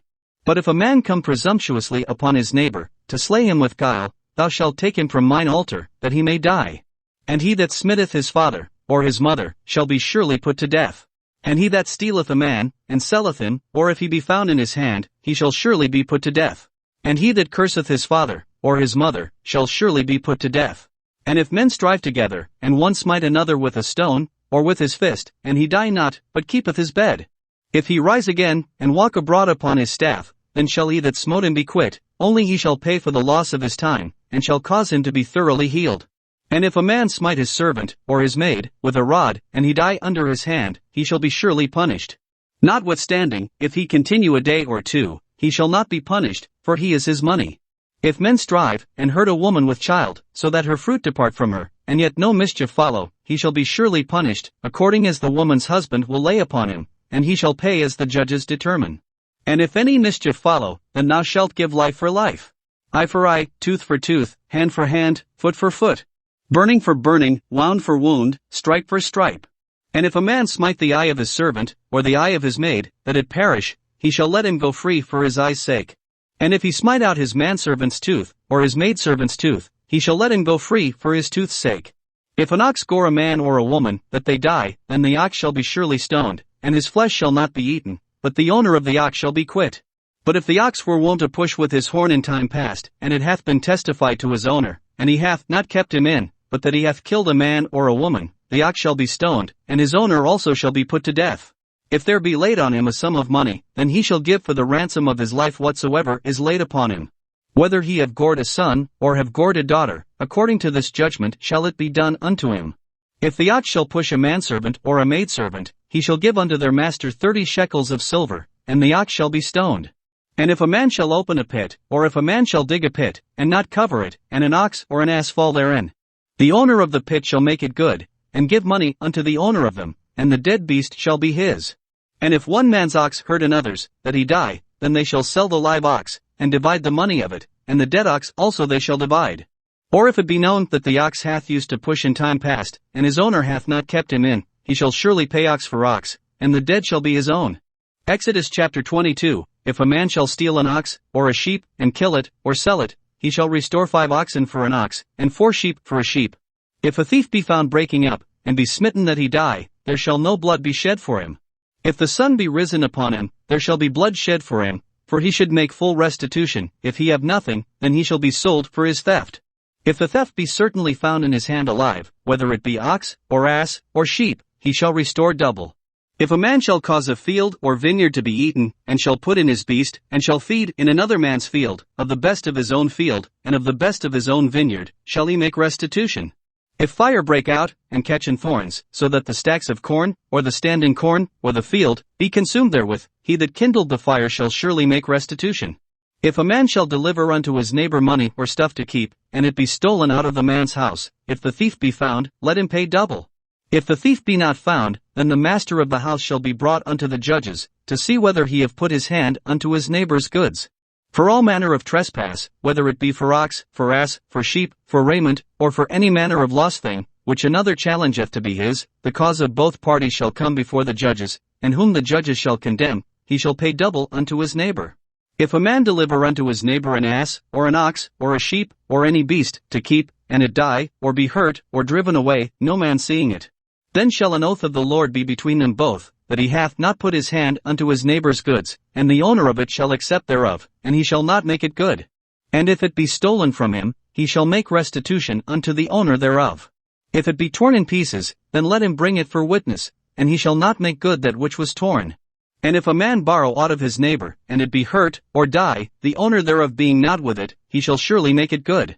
But if the owner thereof be with it, he shall not make it good. If it be an hired thing, it came for his hire. And if a man entice a maid that is not betrothed, and lie with her, he shall surely endow her to be his wife. If her father utterly refuse to give her unto him, he shall pay money according to the dowry of virgins. Thou shalt not suffer a witch to live. Whosoever lieth with a beast shall surely be put to death. He that sacrificeth unto any god, save unto the Lord only, he shall be utterly destroyed. Thou shalt neither vex a stranger, nor oppress him, for ye were strangers in the land of Egypt. Ye shall not afflict any widow, or fatherless child. If thou afflict them in any wise, and they cry at all unto me, I will surely hear their cry. And my wrath shall wax hot, and I will kill you with the sword, and your wives shall be widows, and your children fatherless. If thou lend money to any of my people that is poor by thee, thou shalt not be to him as an usurer, neither shalt thou lay upon him usury. If thou at all take thy neighbor's raiment to pledge, thou shalt deliver it unto him by that the sun goeth down. For that is his covering only, it is his raiment for his skin, wherein shall he sleep? And it shall come to pass, when he crieth unto me, that I will hear, for I am gracious. Thou shalt not revile the gods, nor curse the ruler of thy people. Thou shalt not delay to offer the first of thy ripe fruits, and of thy liquors, the firstborn of thy sons shalt thou give unto me. Likewise shalt thou do with thine oxen, and with thy sheep, 7 days it shall be with his dam, on the 8th day thou shalt give it me. And ye shall be holy men unto me, neither shall ye eat any flesh that is torn of beasts in the field, ye shall cast it to the dogs. Exodus chapter 23, Thou shalt not raise a false report, put not thine hand with the wicked to be an unrighteous witness. Thou shalt not follow a multitude to do evil, neither shalt thou speak in a cause to decline after many to wrest judgment. Neither shalt thou countenance a poor man in his cause. If thou meet thine enemy's ox or his ass going astray, thou shalt surely bring it back to him again. If thou see the ass of him that hateth thee lying under his burden, and wouldest forbear to help him, thou shalt surely help with him. Thou shalt not wrest the judgment of thy poor in his cause. Keep thee far from a false matter, and the innocent and righteous slay thou not, for I will not justify the wicked. And thou shalt take no gift, for the gift blindeth the wise, and perverteth the words of the righteous. Also thou shalt not oppress a stranger, for ye know the heart of a stranger, seeing ye were strangers in the land of Egypt. And 6 years thou shalt sow thy land, and shalt gather in the fruits thereof. But the 7th year thou shalt let it rest and lie still, that the poor of thy people may eat, and what they leave the beasts of the field shall eat. In like manner thou shalt deal with thy vineyard, and with thy oliveyard. 6 days thou shalt do thy work, and on the 7th day thou shalt rest, that thine ox and thine ass may rest, and the son of thy handmaid, and the stranger, may be refreshed. And in all things that I have said unto you be circumspect, and make no mention of the name of other gods, neither let it be heard out of thy mouth. 3 times thou shalt keep a feast unto me in the year. Thou shalt keep the feast of unleavened bread. Thou shalt eat unleavened bread 7 days, as I commanded thee, in the time appointed of the month Abib, for in it thou camest out from Egypt, and none shall appear before me empty. And the feast of harvest, the firstfruits of thy labors, which thou hast sown in the field, and the feast of ingathering, which is in the end of the year, when thou hast gathered in thy labors out of the field. 3 times in the year all thy males shall appear before the Lord God. Thou shalt not offer the blood of my sacrifice with leavened bread, neither shall the fat of my sacrifice remain until the morning. The first of the firstfruits of thy land thou shalt bring into the house of the Lord thy God. Thou shalt not see the kid in his mother's milk. Behold, I send an angel before thee, to keep thee in the way, and to bring thee into the place which I have prepared. Beware of him, and obey his voice, provoke him not, for he will not pardon your transgressions, for my name is in him. But if thou shalt indeed obey his voice, and do all that I speak, then I will be an enemy unto thine enemies, and an adversary unto thine adversaries. For mine angel shall go before thee, and bring thee in unto the Amorites, and the Hittites, and the Perizzites, and the Canaanites, the Hivites, and the Jebusites, and I will cut them off. Thou shalt not bow down to their gods, nor serve them, nor do after their works, but thou shalt utterly overthrow them, and quite break down their images. And ye shall serve the Lord your God, and he shall bless thy bread, and thy water, and I will take sickness away from the midst of thee.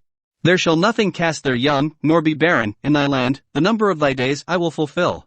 I will send my fear before thee, and will destroy all the people to whom thou shalt come, and I will make all thine enemies turn their backs unto thee. And I will send hornets before thee, which shall drive out the Hivite, the Canaanite, and the Hittite, from before thee. I will not drive them out from before thee in 1 year, lest the land become desolate, and the beast of the field multiply against thee. By little and little I will drive them out from before thee, until thou be increased, and inherit the land. And I will set thy bounds from the Red Sea even unto the sea of the Philistines, and from the desert unto the river, for I will deliver the inhabitants of the land into your hand, and thou shalt drive them out before thee. Thou shalt make no covenant with them, nor with their gods. They shall not dwell in thy land, lest they make thee sin against me, for if thou serve their gods, it will surely be a snare unto thee. Exodus chapter 24, And he said unto Moses, Come up unto the Lord, thou, and Aaron, Nadab, and Abihu, and 70 of the elders of Israel, and worship ye afar off. And Moses alone shall come near the Lord, but they shall not come nigh, neither shall the people go up with him. And Moses came and told the people all the words of the Lord, and all the judgments. And all the people answered with one voice, and said, All the words which the Lord hath said will we do. And Moses wrote all the words of the Lord, and rose up early in the morning, and builded an altar under the hill, and 12 pillars, according to the 12 tribes of Israel. And he sent young men of the children of Israel, which offered burnt offerings, and sacrificed peace offerings of oxen unto the Lord. And Moses took half of the blood, and put it in basins, and half of the blood he sprinkled on the altar. And he took the book of the covenant, and read in the audience of the people, and they said, All that the Lord hath said will we do, and be obedient. And Moses took the blood, and sprinkled it on the people, and said, Behold the blood of the covenant, which the Lord hath made with you concerning all these words. Then went up Moses, and Aaron, Nadab, and Abihu, and 70 of the elders of Israel. And they saw the God of Israel, and there was under his feet as it were a paved work of a sapphire stone, and as it were the body of heaven in his clearness. And upon the nobles of the children of Israel he laid not his hand, also they saw God, and did eat and drink. And the Lord said unto Moses, Come up to me into the mount, and be there, and I will give thee tables of stone, and a law, and commandments which I have written, that thou mayest teach them. And Moses rose up, and his minister Joshua, and Moses went up into the mount of God. And he said unto the elders, Tarry ye here for us, until we come again unto you, and, behold, Aaron and Hur are with you, if any man have any matters to do, let him come unto them. And Moses went up into the mount, and a cloud covered the mount. And the glory of the Lord abode upon Mount Sinai, and the cloud covered it 6 days, and the 7th day he called unto Moses out of the midst of the cloud. And the sight of the glory of the Lord was like devouring fire on the top of the mount in the eyes of the children of Israel. And Moses went into the midst of the cloud, and gat him up into the mount, and Moses was in the mount 40 days and 40 nights. Exodus chapter 25. And the Lord spake unto Moses, saying, Speak unto the children of Israel, that they bring me an offering. Of every man that giveth it willingly with his heart ye shall take my offering.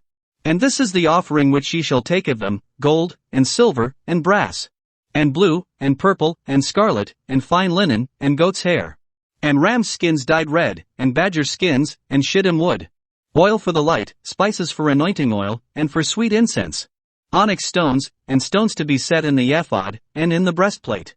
And let them make me a sanctuary, that I may dwell among them. According to all that I shew thee, after the pattern of the tabernacle, and the pattern of all the instruments thereof, even so shall ye make it. And they shall make an ark of shittim wood, 2 cubits and a half shall be the length thereof, and a cubit and a half the breadth thereof, and a cubit and a half the height thereof. And thou shalt overlay it with pure gold, within and without shalt thou overlay it, and shalt make upon it a crown of gold round about. And thou shalt cast 4 rings of gold for it, and put them in the 4 corners thereof, and 2 rings shall be in the one side of it, and 2 rings in the other side of it. And thou shalt make staves of shittim wood, and overlay them with gold. And thou shalt put the staves into the rings by the sides of the ark, that the ark may be borne with them. The staves shall be in the rings of the ark, they shall not be taken from it. And thou shalt put into the ark the testimony which I shall give thee. And thou shalt make a mercy seat of pure gold, 2 cubits and a half shall be the length thereof, and a cubit and a half the breadth thereof. And thou shalt make 2 cherubims of gold, of beaten work shalt thou make them, in the 2 ends of the mercy seat. And make 1 cherub on the one end, and the other cherub on the other end, even of the mercy seat shall ye make the cherubims on the 2 ends thereof. And the cherubims shall stretch forth their wings on high, covering the mercy seat with their wings, and their faces shall look one to another, toward the mercy seat shall the faces of the cherubims be. And thou shalt put the mercy seat above upon the ark, and in the ark thou shalt put the testimony that I shall give thee. And there I will meet with thee, and I will commune with thee from above the mercy seat, from between the 2 cherubims which are upon the ark of the testimony, of all things which I will give thee in commandment unto the children of Israel. Thou shalt also make a table of shittim wood, 2 cubits shall be the length thereof, and a cubit the breadth thereof, and a cubit and a half the height thereof. And thou shalt overlay it with pure gold, and make thereto a crown of gold round about. And thou shalt make unto it a border of an hand breadth round about. And thou shalt make a golden crown to the border thereof round about. And thou shalt make for it 4 rings of gold, and put the rings in the 4 corners that are on the 4 feet thereof. Over against the border shall the rings be for places of the staves to bear the table. And thou shalt make the staves of shittim wood, and overlay them with gold, that the table may be borne with them. And thou shalt make the dishes thereof, and spoons thereof, and covers thereof, and bowls thereof, to cover withal, of pure gold shalt thou make them. And thou shalt set upon the table showbread before me alway. And thou shalt make a candlestick of pure gold, of beaten work shall the candlestick be made, his shaft, and his branches, his bowls, his knops, and his flowers, shall be of the same. And 6 branches shall come out of the sides of it, 3 branches of the candlestick out of the one side, and 3 branches of the candlestick out of the other side. 3 bowls made like unto almonds, with a knop and a flower in one branch, and 3 bowls made like almonds in the other branch, with a knop and a flower, so in the 6 branches that come out of the candlestick. And in the candlestick shall be 4 bowls made like unto almonds, with their knops and their flowers. And there shall be a knop under 2 branches of the same, and a knop under 2 branches of the same, and a knop under 2 branches of the same, according to the 6 branches that proceed out of the candlestick. Their knops and their branches shall be of the same, all it shall be one beaten work of pure gold. And thou shalt make the 7 lamps thereof, and they shall light the lamps thereof, that they may give light over against it. And the tongs thereof, and the snuff dishes thereof, shall be of pure gold. Of a talent of pure gold shall he make it, with all these vessels. And look that thou make them after their pattern, which was shewed thee in the mount. Exodus chapter 26. Moreover thou shalt make the tabernacle with 10 curtains of fine twined linen, and blue, and purple, and scarlet, with cherubims of cunning work shalt thou make them. The length of one curtain shall be 28 cubits, and the breadth of one curtain 4 cubits, and every one of the curtains shall have one measure. The 5 curtains shall be coupled together one to another, and other 5 curtains shall be coupled one to another. And thou shalt make loops of blue upon the edge of the one curtain from the selvage in the coupling, and likewise shalt thou make in the uttermost edge of another curtain, in the coupling of the second. 50 loops shalt thou make in the one curtain, and 50 loops shalt thou make in the edge of the curtain that is in the coupling of the second, that the loops may take hold one of another. And thou shalt make 50 taches of gold, and couple the curtains together with the taches, and it shall be one tabernacle. And thou shalt make curtains of goat's hair to be a covering upon the tabernacle. 11 curtains shalt thou make. The length of one curtain shall be 30 cubits, and the breadth of one curtain 4 cubits, and the 11 curtains shall be all of one measure. And thou shalt couple 5 curtains by themselves, and 6 curtains by themselves, and shalt double the 6th curtain in the forefront of the tabernacle. And thou shalt make 50 loops on the edge of the one curtain that is outmost in the coupling, and 50 loops in the edge of the curtain which coupleth the second. And thou shalt make 50 taches of brass, and put the taches into the loops, and couple the tent together, that it may be one. And the remnant that remaineth of the curtains of the tent, the half curtain that remaineth, shall hang over the backside of the tabernacle. And a cubit on the one side, and a cubit on the other side of that which remaineth in the length of the curtains of the tent, it shall hang over the sides of the tabernacle on this side, and on that side, to cover it. And thou shalt make a covering for the tent of ram's skins dyed red, and a covering above of badger's skins. And thou shalt make boards for the tabernacle of shittim wood standing up. 10 cubits shall be the length of a board, and a cubit and a half shall be the breadth of one board. 2 tenons shall there be in one board, set in order one against another, thus shalt thou make for all the boards of the tabernacle. And thou shalt make the boards for the tabernacle, 20 boards on the south side southward. And thou shalt make 40 sockets of silver under the 20 boards, 2 sockets under one board for his 2 tenons, and 2 sockets under another board for his 2 tenons. And for the second side of the tabernacle on the north side there shall be 20 boards. And there 40 sockets of silver, 2 sockets under one board, and 2 sockets under another board. And for the sides of the tabernacle westward thou shalt make 6 boards. And 2 boards shalt thou make for the corners of the tabernacle in the 2 sides. And they shall be coupled together beneath, and they shall be coupled together above the head of it unto one ring, thus shall it be for them both, they shall be for the 2 corners. And they shall be 8 boards, and their sockets of silver, 16 sockets, 2 sockets under one board, and 2 sockets under another board. And thou shalt make bars of shittim wood, 5 for the boards of the one side of the tabernacle, and 5 bars for the boards of the other side of the tabernacle, and 5 bars for the boards of the side of the tabernacle, for the 2 sides westward. And the middle bar in the midst of the boards shall reach from end to end. And thou shalt overlay the boards with gold, and make their rings of gold for places for the bars, and thou shalt overlay the bars with gold. And thou shalt rear up the tabernacle according to the fashion thereof which was shewed thee in the mount. And thou shalt make a veil of blue, and purple, and scarlet, and fine twined linen of cunning work, with cherubims shall it be made. And thou shalt hang it upon 4 pillars of shittim wood overlaid with gold, their hooks shall be of gold, upon the 4 sockets of silver. And thou shalt hang up the veil under the taches, that thou mayest bring in thither within the veil the ark of the testimony, and the veil shall divide unto you between the holy place and the most holy. And thou shalt put the mercy seat upon the ark of the testimony in the most holy place. And thou shalt set the table without the veil, and the candlestick over against the table on the side of the tabernacle toward the south, and thou shalt put the table on the north side. And thou shalt make an hanging for the door of the tent of blue, and purple, and scarlet, and fine twined linen, wrought with needlework. And thou shalt make for the hanging 5 pillars of shittim wood, and overlay them with gold, and their hooks shall be of gold, and thou shalt cast 5 sockets of brass for them. Exodus chapter 27. And thou shalt make an altar of shittim wood, 5 cubits long, and 5 cubits broad, the altar shall be 4 square, and the height thereof shall be 3 cubits. And thou shalt make the horns of it upon the 4 corners thereof, his horns shall be of the same, and thou shalt overlay it with brass. And thou shalt make his pans to receive his ashes, and his shovels, and his basins, and his flesh hooks, and his fire pans, all the vessels thereof thou shalt make of brass. And thou shalt make for it a grate of network of brass, and upon the net shalt thou make 4 brasen rings in the 4 corners thereof. And thou shalt put it under the compass of the altar beneath, that the net may be even to the midst of the altar. And thou shalt make staves for the altar, staves of shittim wood, and overlay them with brass. And the staves shall be put into the rings, and the staves shall be upon the 2 sides of the altar, to bear it. Hollow with boards shalt thou make it, as it was shewed thee in the mount, so shall they make it. And thou shalt make the court of the tabernacle. For the south side southward there shall be hangings for the court of fine twined linen of 100 cubits long for one side. And the 20 pillars thereof and their 20 sockets shall be of brass, the hooks of the pillars and their fillets shall be of silver. And likewise for the north side in length there shall be hangings of 100 cubits long, and his 20 pillars and their 20 sockets of brass, the hooks of the pillars and their fillets of silver. And for the breadth of the court on the west side shall be hangings of 50 cubits, their pillars 10, and their sockets 10. And the breadth of the court on the east side eastward shall be 50 cubits. The hangings of one side of the gate shall be 15 cubits, their pillars 3, and their sockets 3. And on the other side shall be hangings 15 cubits, their pillars 3, and their sockets 3. And for the gate of the court shall be an hanging of 20 cubits, of blue, and purple, and scarlet, and fine twined linen, wrought with needlework, and their pillars shall be 4, and their sockets 4. All the pillars round about the court shall be filleted with silver, their hooks shall be of silver, and their sockets of brass.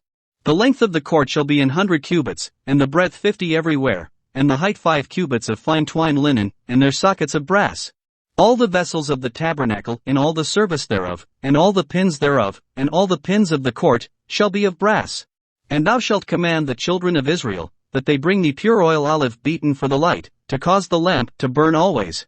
And the tabernacle of the congregation without the veil, which is before the testimony, Aaron and his sons shall order it from evening to morning before the Lord, it shall be a statute forever unto their generations on the behalf of the children of Israel.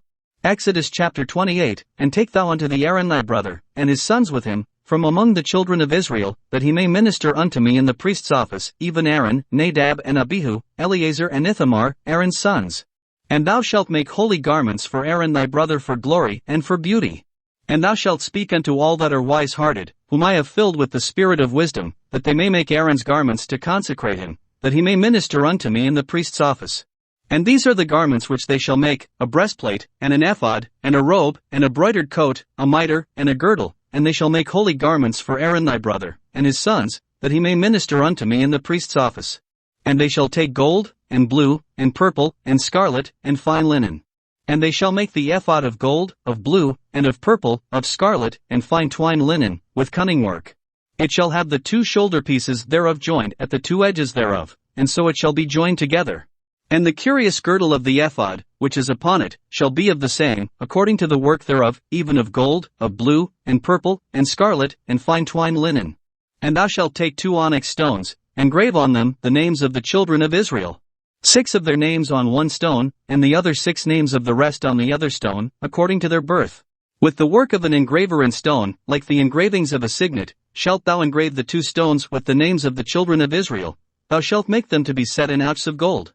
And thou shalt put the 2 stones upon the shoulders of the ephod for stones of memorial unto the children of Israel, and Aaron shall bear their names before the Lord upon his 2 shoulders for a memorial. And thou shalt make ouches of gold. And 2 chains of pure gold at the ends, of wreathen work shalt thou make them, and fasten the wreathen chains to the ouches.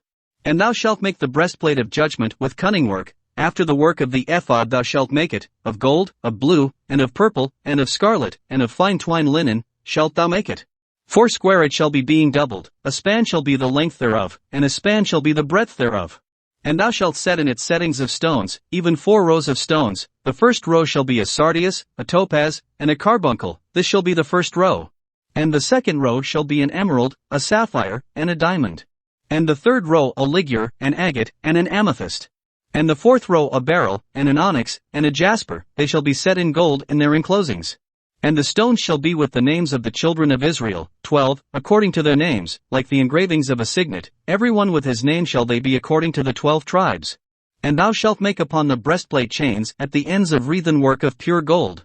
And thou shalt make upon the breastplate 2 rings of gold, and shalt put the 2 rings on the 2 ends of the breastplate. And thou shalt put the 2 wreathen chains of gold in the 2 rings which are on the ends of the breastplate. And the other 2 ends of the 2 wreathen chains thou shalt fasten in the 2 outs, and put them on the shoulder pieces of the ephod before it. And thou shalt make 2 rings of gold, and thou shalt put them upon the 2 ends of the breastplate in the border thereof, which is in the side of the ephod inward.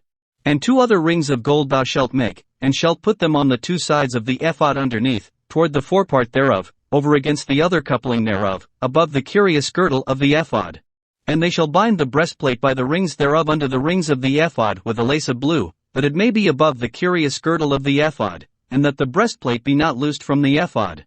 And Aaron shall bear the names of the children of Israel in the breastplate of judgment upon his heart, when he goeth in unto the holy place, for a memorial before the Lord continually.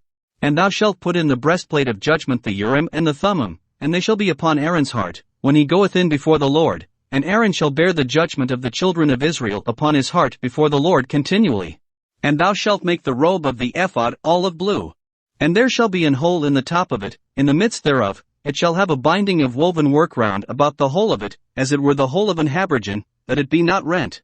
And beneath upon the hem of it thou shalt make pomegranates of blue, and of purple, and of scarlet, round about the hem thereof, and bells of gold between them round about.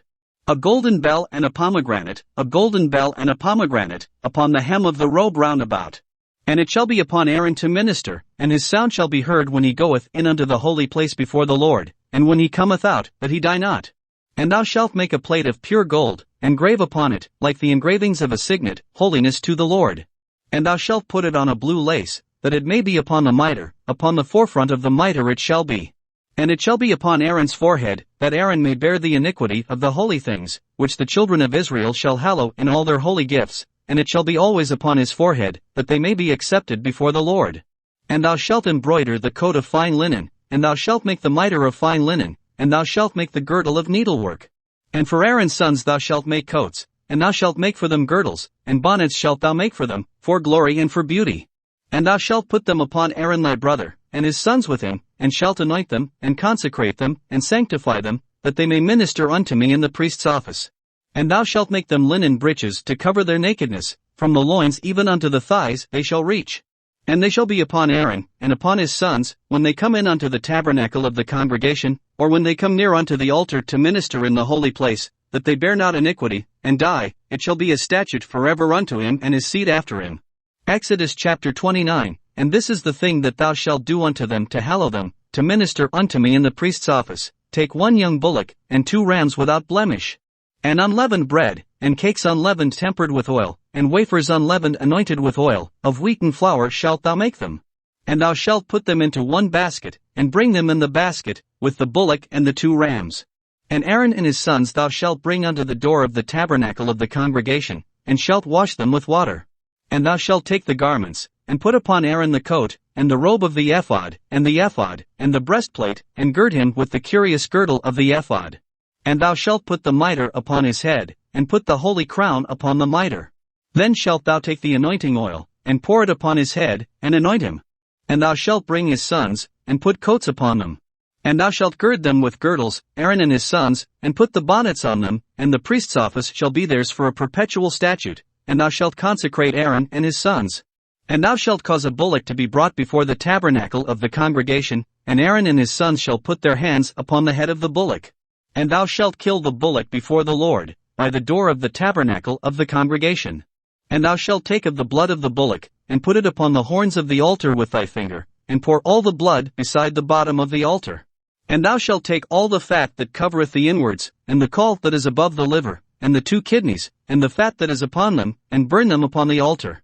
But the flesh of the bullock, and his skin, and his dung, shalt thou burn with fire without the camp, it is a sin offering. Thou shalt also take 1 ram, and Aaron and his sons shall put their hands upon the head of the ram. And thou shalt slay the ram, and thou shalt take his blood, and sprinkle it round about upon the altar. And thou shalt cut the ram in pieces, and wash the inwards of him, and his legs, and put them unto his pieces, and unto his head. And thou shalt burn the whole ram upon the altar. It is a burnt offering unto the Lord, it is a sweet savor, an offering made by fire unto the Lord.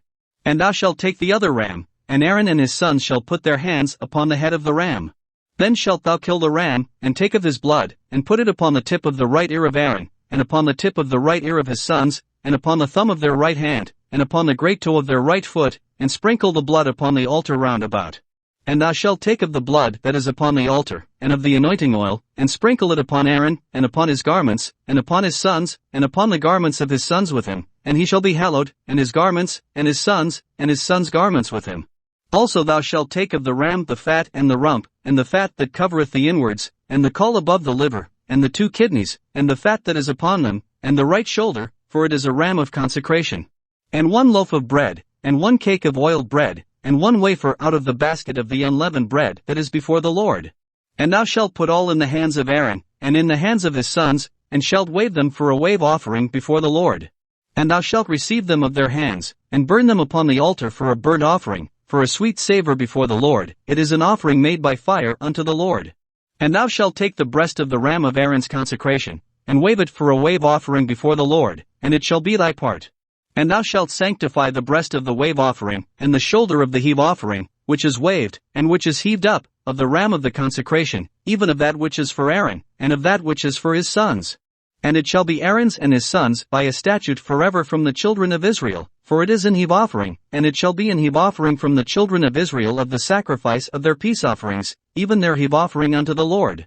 And the holy garments of Aaron shall be his sons after him, to be anointed therein, and to be consecrated in them. And that son that is priest in his stead shall put them on 7 days, when he cometh into the tabernacle of the congregation to minister in the holy place. And thou shalt take the ram of the consecration, and seethe his flesh in the holy place.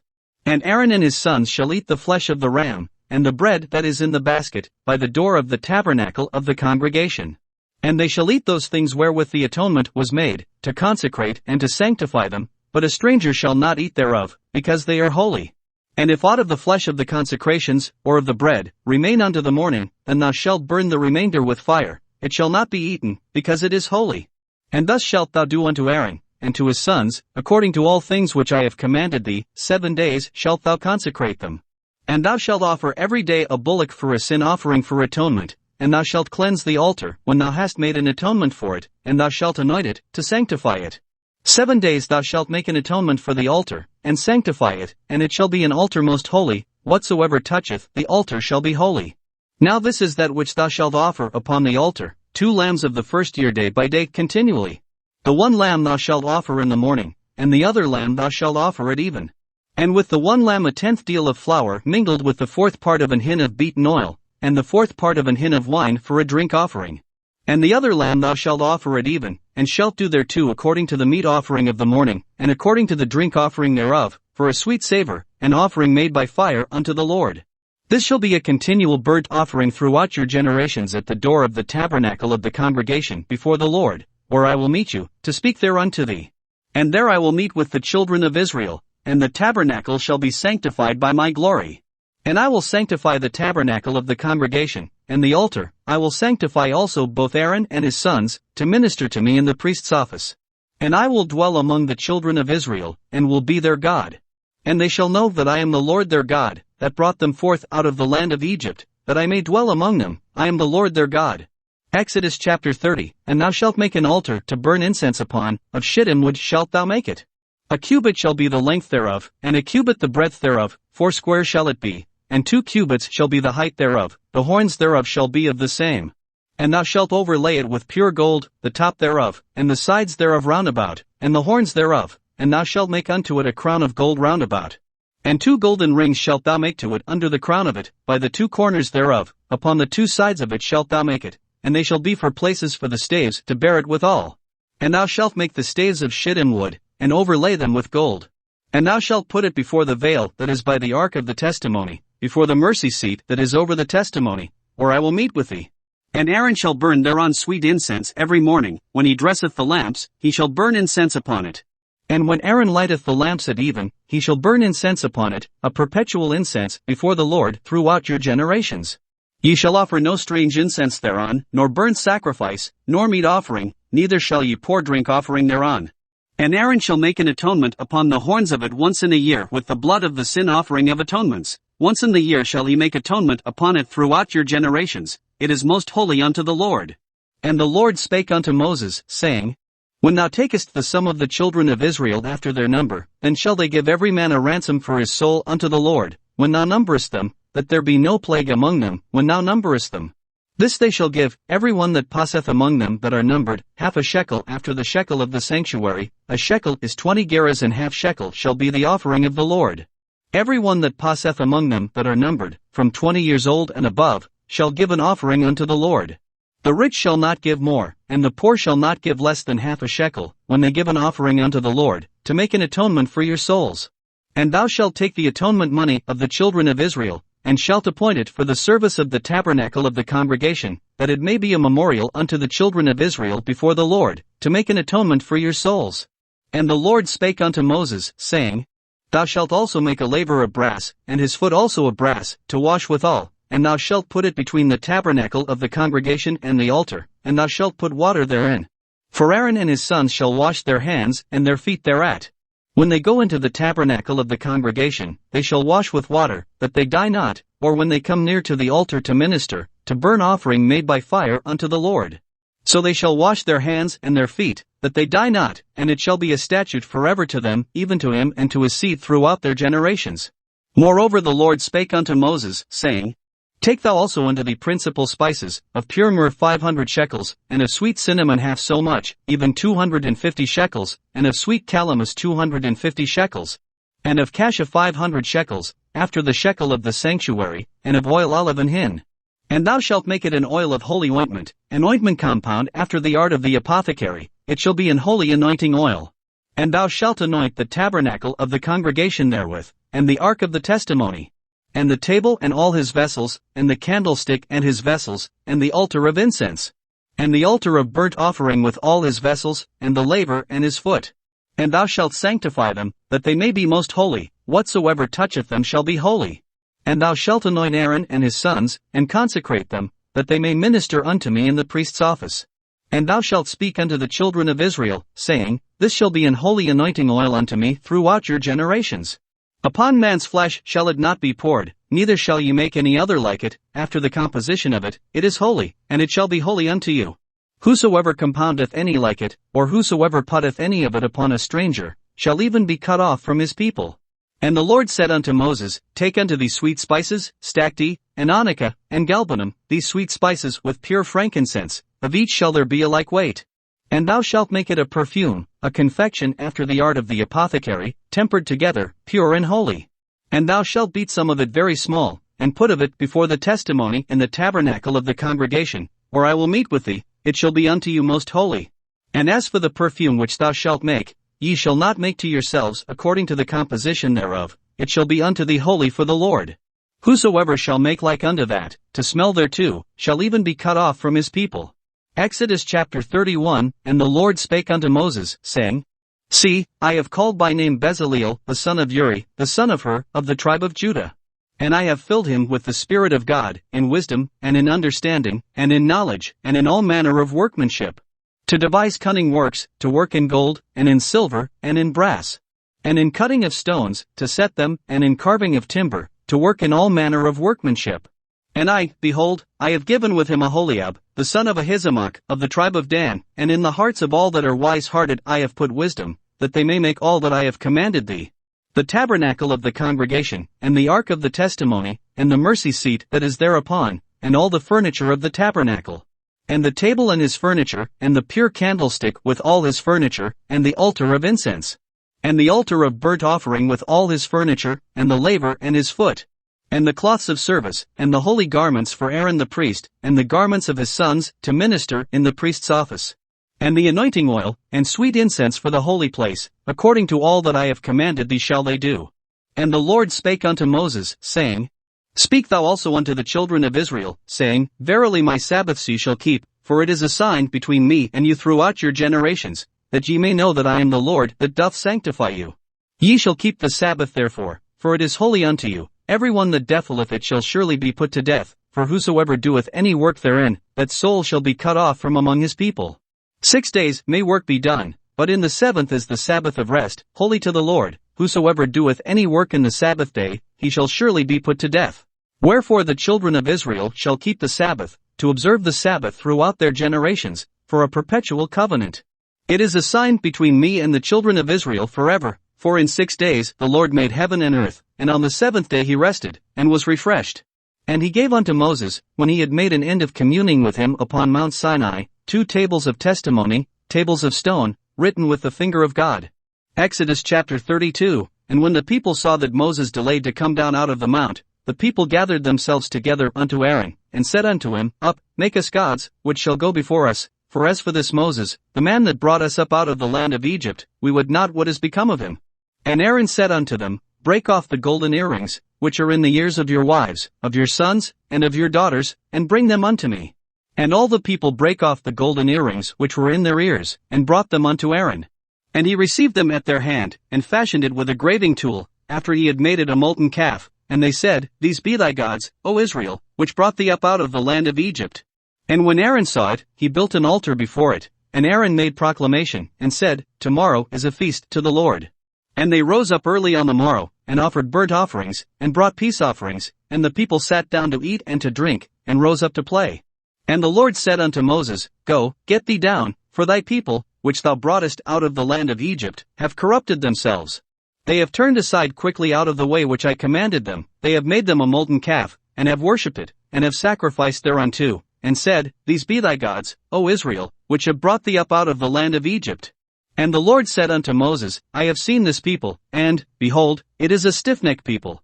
Now therefore let me alone, that my wrath may wax hot against them, and that I may consume them, and I will make of thee a great nation. And Moses besought the Lord his God, and said, Lord, why doth thy wrath wax hot against thy people, which thou hast brought forth out of the land of Egypt with great power, and with a mighty hand? Wherefore should the Egyptians speak, and say, For mischief did he bring them out, to slay them in the mountains, and to consume them from the face of the earth? Turn from thy fierce wrath, and repent of this evil against thy people. Remember Abraham, Isaac, and Israel, thy servants, to whom thou swarest by thine own self, and saidst unto them, I will multiply your seed as the stars of heaven, and all this land that I have spoken of will I give unto your seed, and they shall inherit it forever. And the Lord repented of the evil which he thought to do unto his people. And Moses turned, and went down from the mount, and the 2 tables of the testimony were in his hand. The tables were written on both their sides, on the one side, and on the other were they written. And the tables were the work of God, and the writing was the writing of God, graven upon the tables. And when Joshua heard the noise of the people as they shouted, he said unto Moses, There is a noise of war in the camp. And he said, It is not the voice of them that shout for mastery, neither is it the voice of them that cry for being overcome, but the noise of them that sing do I hear.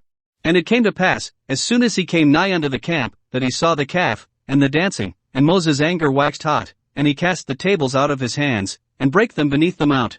And he took the calf which they had made, and burnt it in the fire, and ground it to powder, and strawed it upon the water, and made the children of Israel drink of it. And Moses said unto Aaron, What did this people unto thee, that thou hast brought so great a sin upon them? And Aaron said, Let not the anger of my Lord wax hot, thou knowest the people, that they are set on mischief. For they said unto me, Make us gods, which shall go before us, for as for this Moses, the man that brought us up out of the land of Egypt, we wot not what is become of him. And I said unto them, Whosoever hath any gold, let them break it off.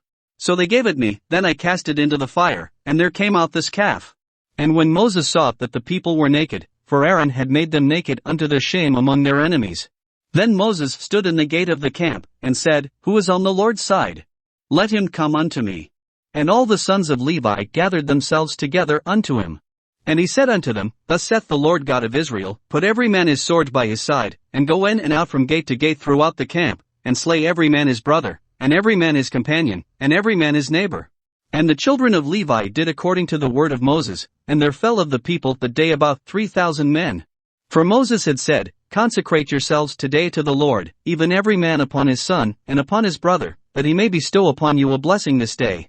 And it came to pass on the morrow, that Moses said unto the people, Ye have sinned a great sin, and now I will go up unto the Lord, peradventure I shall make an atonement for your sin. And Moses returned unto the Lord, and said, Oh, this people have sinned a great sin, and have made them gods of gold. Yet now, if thou wilt forgive their sin, and if not, blot me, I pray thee, out of thy book which thou hast written. And the Lord said unto Moses, Whosoever hath sinned against me, him will I blot out of my book. Therefore now go, lead the people unto the place of which I have spoken unto thee. Behold, mine angel shall go before thee, nevertheless in the day when I will visit their sin upon them. And the Lord plagued the people, because they made the calf, which Aaron made. Exodus chapter 33, And the Lord said unto Moses, Depart, and go up hence, thou and the people which thou hast brought up out of the land of Egypt, unto the land which I swear unto Abraham, to Isaac, and to Jacob, saying, Unto thy seed will I give it. And I will send an angel before thee, and I will drive out the Canaanite, the Amorite, and the Hittite, and the Perizzite, the Hivite, and the Jebusite, unto a land flowing with milk and honey, for I will not go up in the midst of thee, for thou art a stiff-necked people, lest I consume thee in the way. And when the people heard these evil tidings, they mourned, and no man did put on him his ornaments.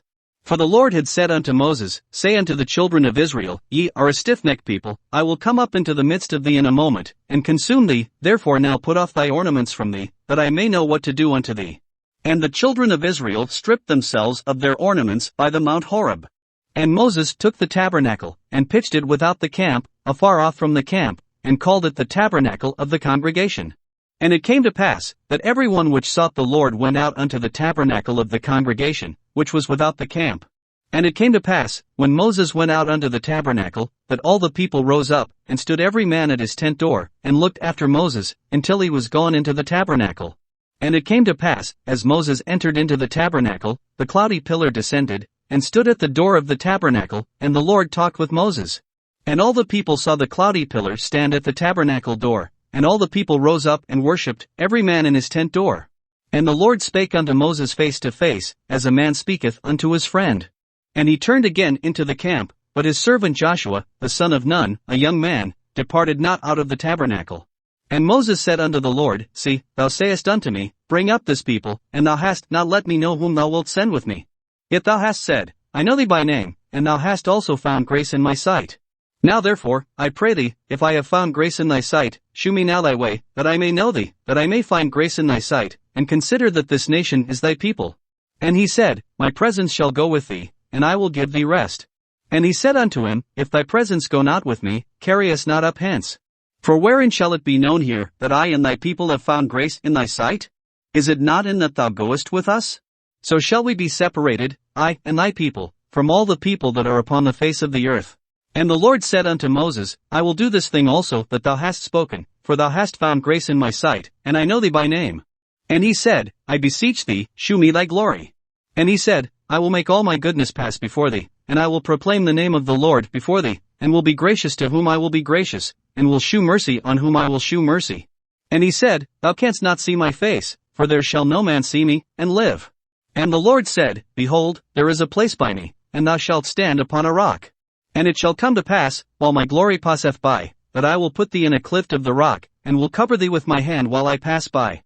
And I will take away mine hand, and thou shalt see my back parts, but my face shall not be seen. Exodus chapter 34, And the Lord said unto Moses, Hew thee 2 tables of stone like unto the first, and I will write upon these tables the words that were in the first tables, which thou breakest. And be ready in the morning, and come up in the morning unto Mount Sinai, and present thyself there to me in the top of the mount. And no man shall come up with thee, neither let any man be seen throughout all the mount, neither let the flocks nor herds feed before that mount. And he hewed 2 tables of stone like unto the first, and Moses rose up early in the morning, and went up unto Mount Sinai, as the Lord had commanded him, and took in his hand the 2 tables of stone. And the Lord descended in the cloud, and stood with him there, and proclaimed the name of the Lord. And the Lord passed by before him, and proclaimed, The Lord God, merciful and gracious, long-suffering, and abundant in goodness and truth, keeping mercy for thousands, forgiving iniquity and transgression and sin, and that will by no means clear the guilty, visiting the iniquity of the fathers upon the children, and upon the children's children, unto the 3rd and to the 4th generation. And Moses made haste, and bowed his head toward the earth, and worshipped.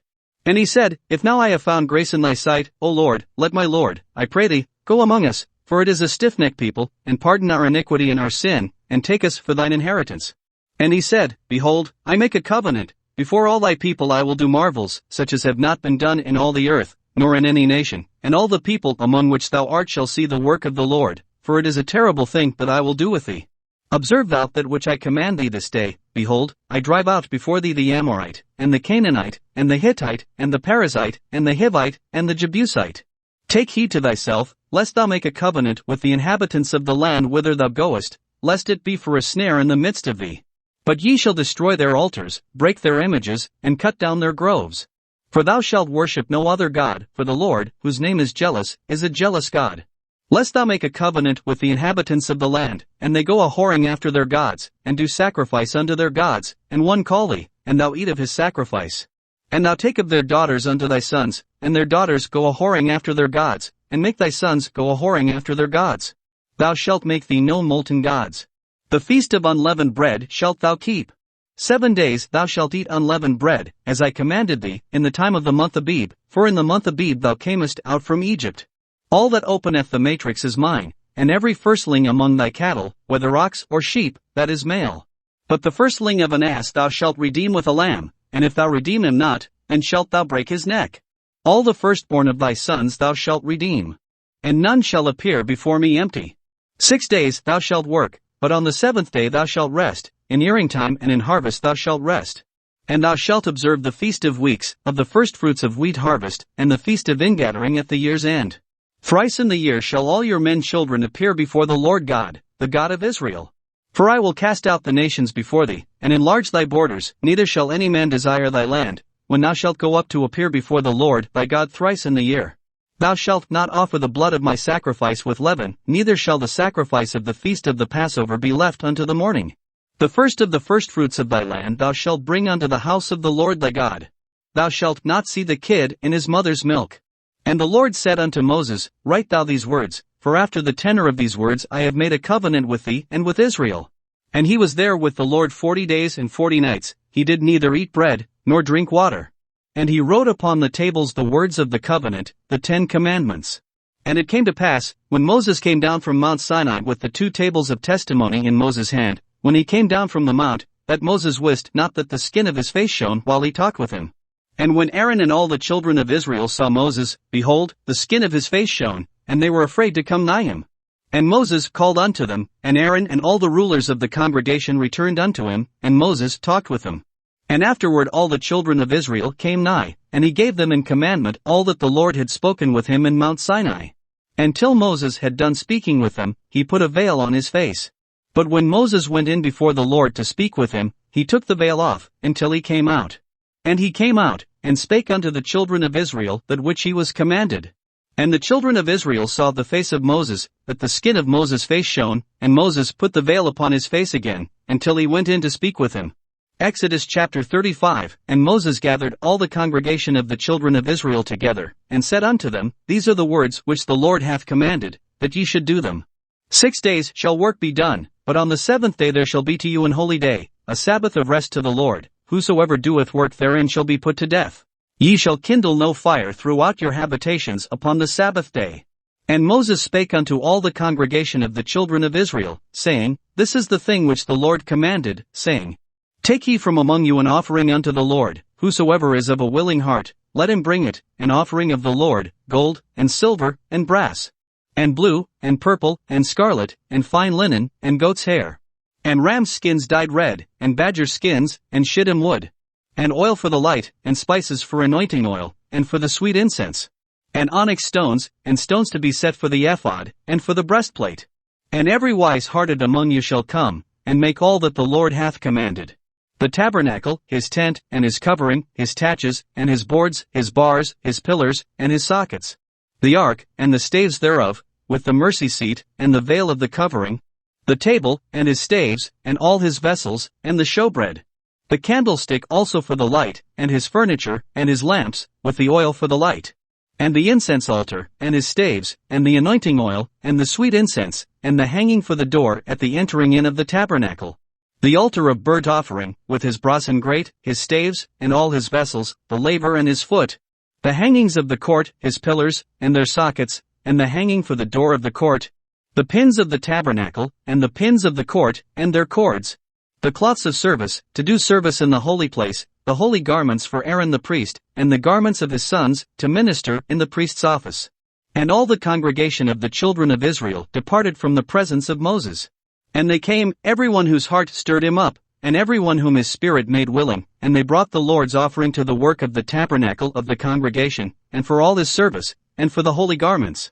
And they came, both men and women, as many as were willing-hearted, and brought bracelets, and earrings, and rings, and tablets, all jewels of gold, and every man that offered an offering of gold unto the Lord. And every man, with whom was found blue, and purple, and scarlet, and fine linen, and goat's hair, and red skins of rams, and badger skins, brought them. Every one that did offer an offering of silver and brass brought the Lord's offering, and every man, with whom was found shittim wood for any work of the service, brought it. And all the women that were wise-hearted did spin with their hands, and brought that which they had spun, both of blue, and of purple, and of scarlet, and of fine linen. And all the women whose heart stirred them up in wisdom spun goat's hair. And the rulers brought onyx stones, and stones to be set, for the ephod, and for the breastplate. And spice, and oil for the light, and for the anointing oil, and for the sweet incense. The children of Israel brought a willing offering unto the Lord, every man and woman, whose heart made them willing to bring for all manner of work, which the Lord had commanded to be made by the hand of Moses. And Moses said unto the children of Israel, See, the Lord hath called by name Bezaleel, the son of Uri, the son of Hur, of the tribe of Judah. And he hath filled him with the Spirit of God, in wisdom, in understanding, and in knowledge, and in all manner of workmanship. And to devise curious works, to work in gold, and in silver, and in brass. And in the cutting of stones, to set them, and in carving of wood, to make any manner of cunning work. And he hath put in his heart that he may teach, both he, and Aholiab, the son of Ahisamach, of the tribe of Dan. Them hath he filled with wisdom of heart, to work all manner of work, of the engraver, and of the cunning workman, and of the embroiderer, in blue, and in purple, in scarlet, and in fine linen, and of the weaver, even of them that do any work, and of those that devise cunning work. Exodus chapter 36, Then wrought Bezaleel and Aholiab, and every wise-hearted man, in whom the Lord put wisdom and understanding to know how to work all manner of work for the service of the sanctuary, according to all that the Lord had commanded. And Moses called Bezaleel and Aholiab, and every wise-hearted man, in whose heart the Lord had put wisdom, even every one whose heart stirred him up to come unto the work to do it. And they received of Moses all the offering, which the children of Israel had brought for the work of the service of the sanctuary, to make it withal.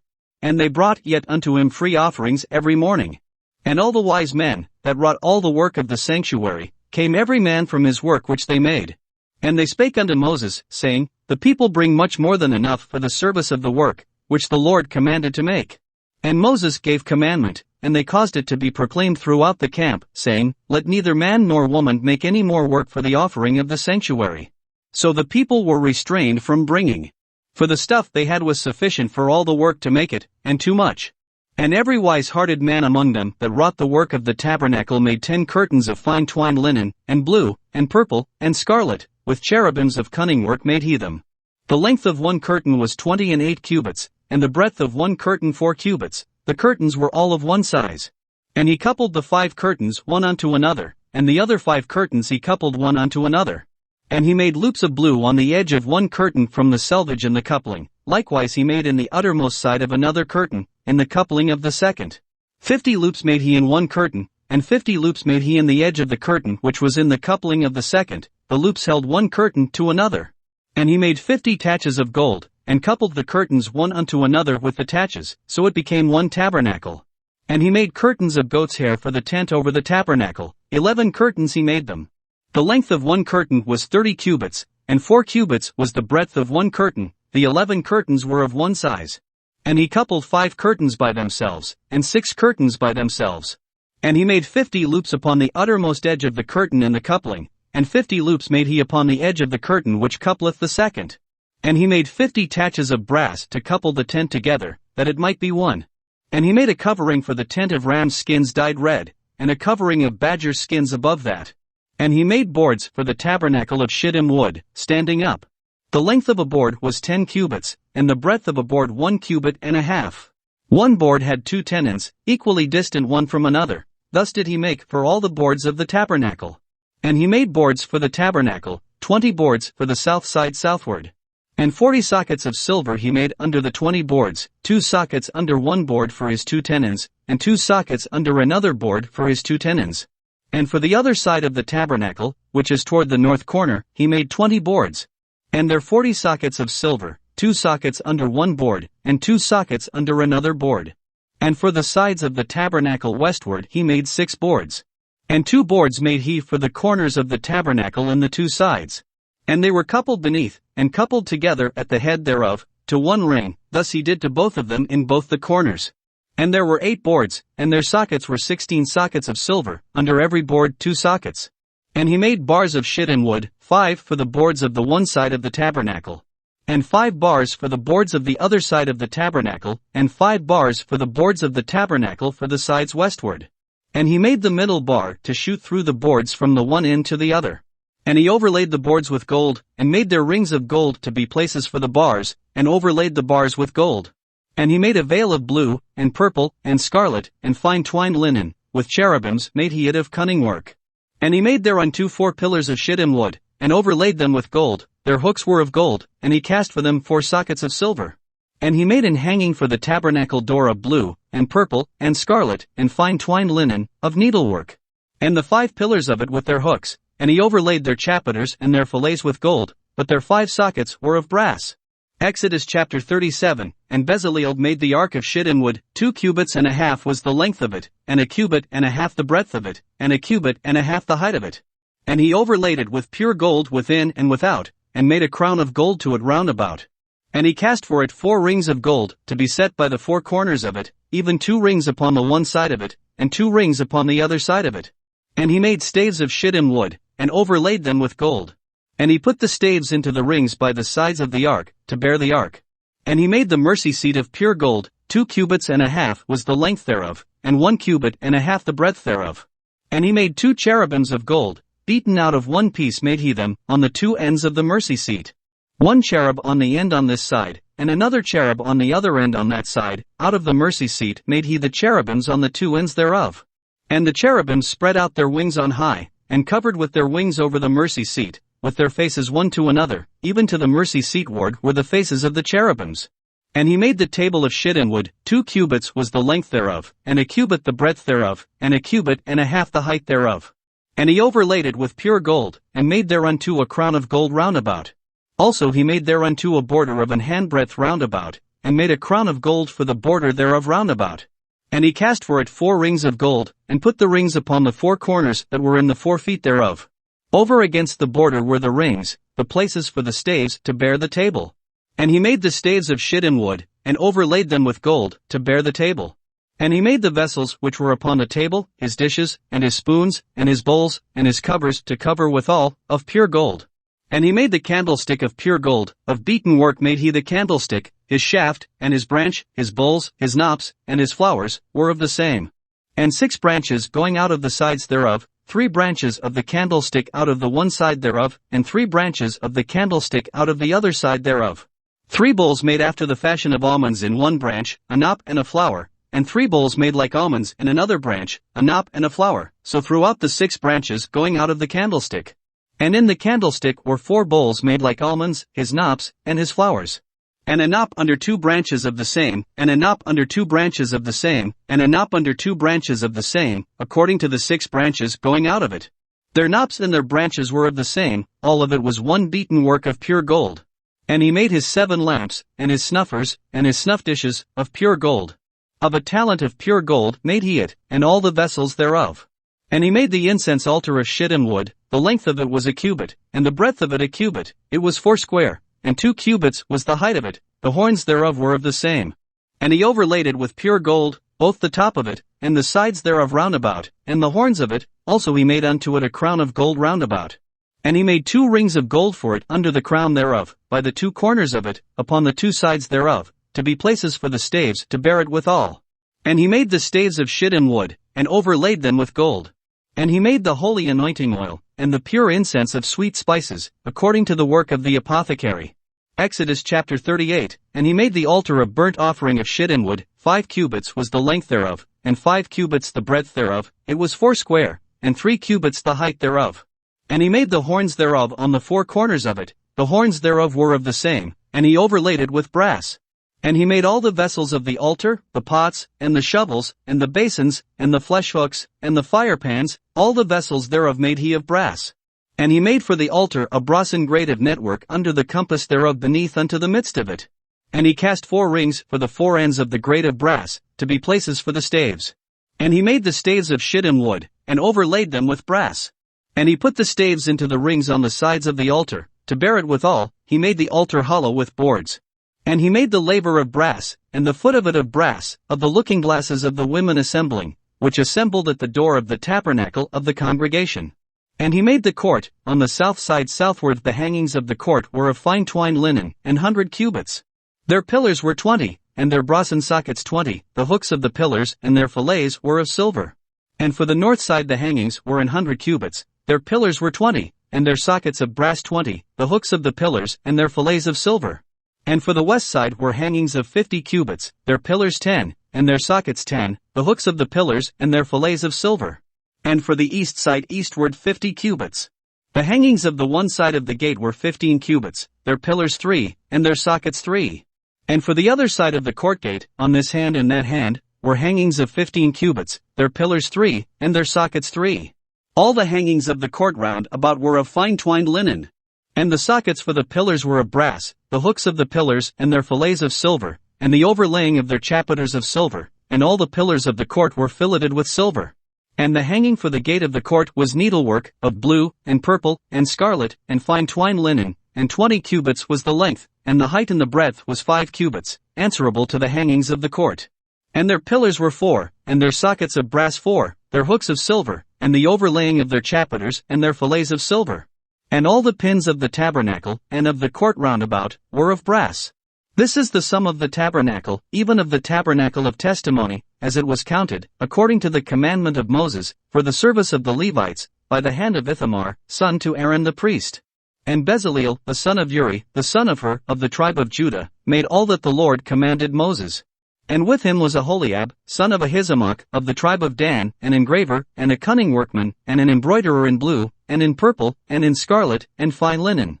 All the gold that was occupied for the work and all the work of the holy place, even the gold of the offering, was 29 talents, and 730 shekels, after the shekel of the sanctuary.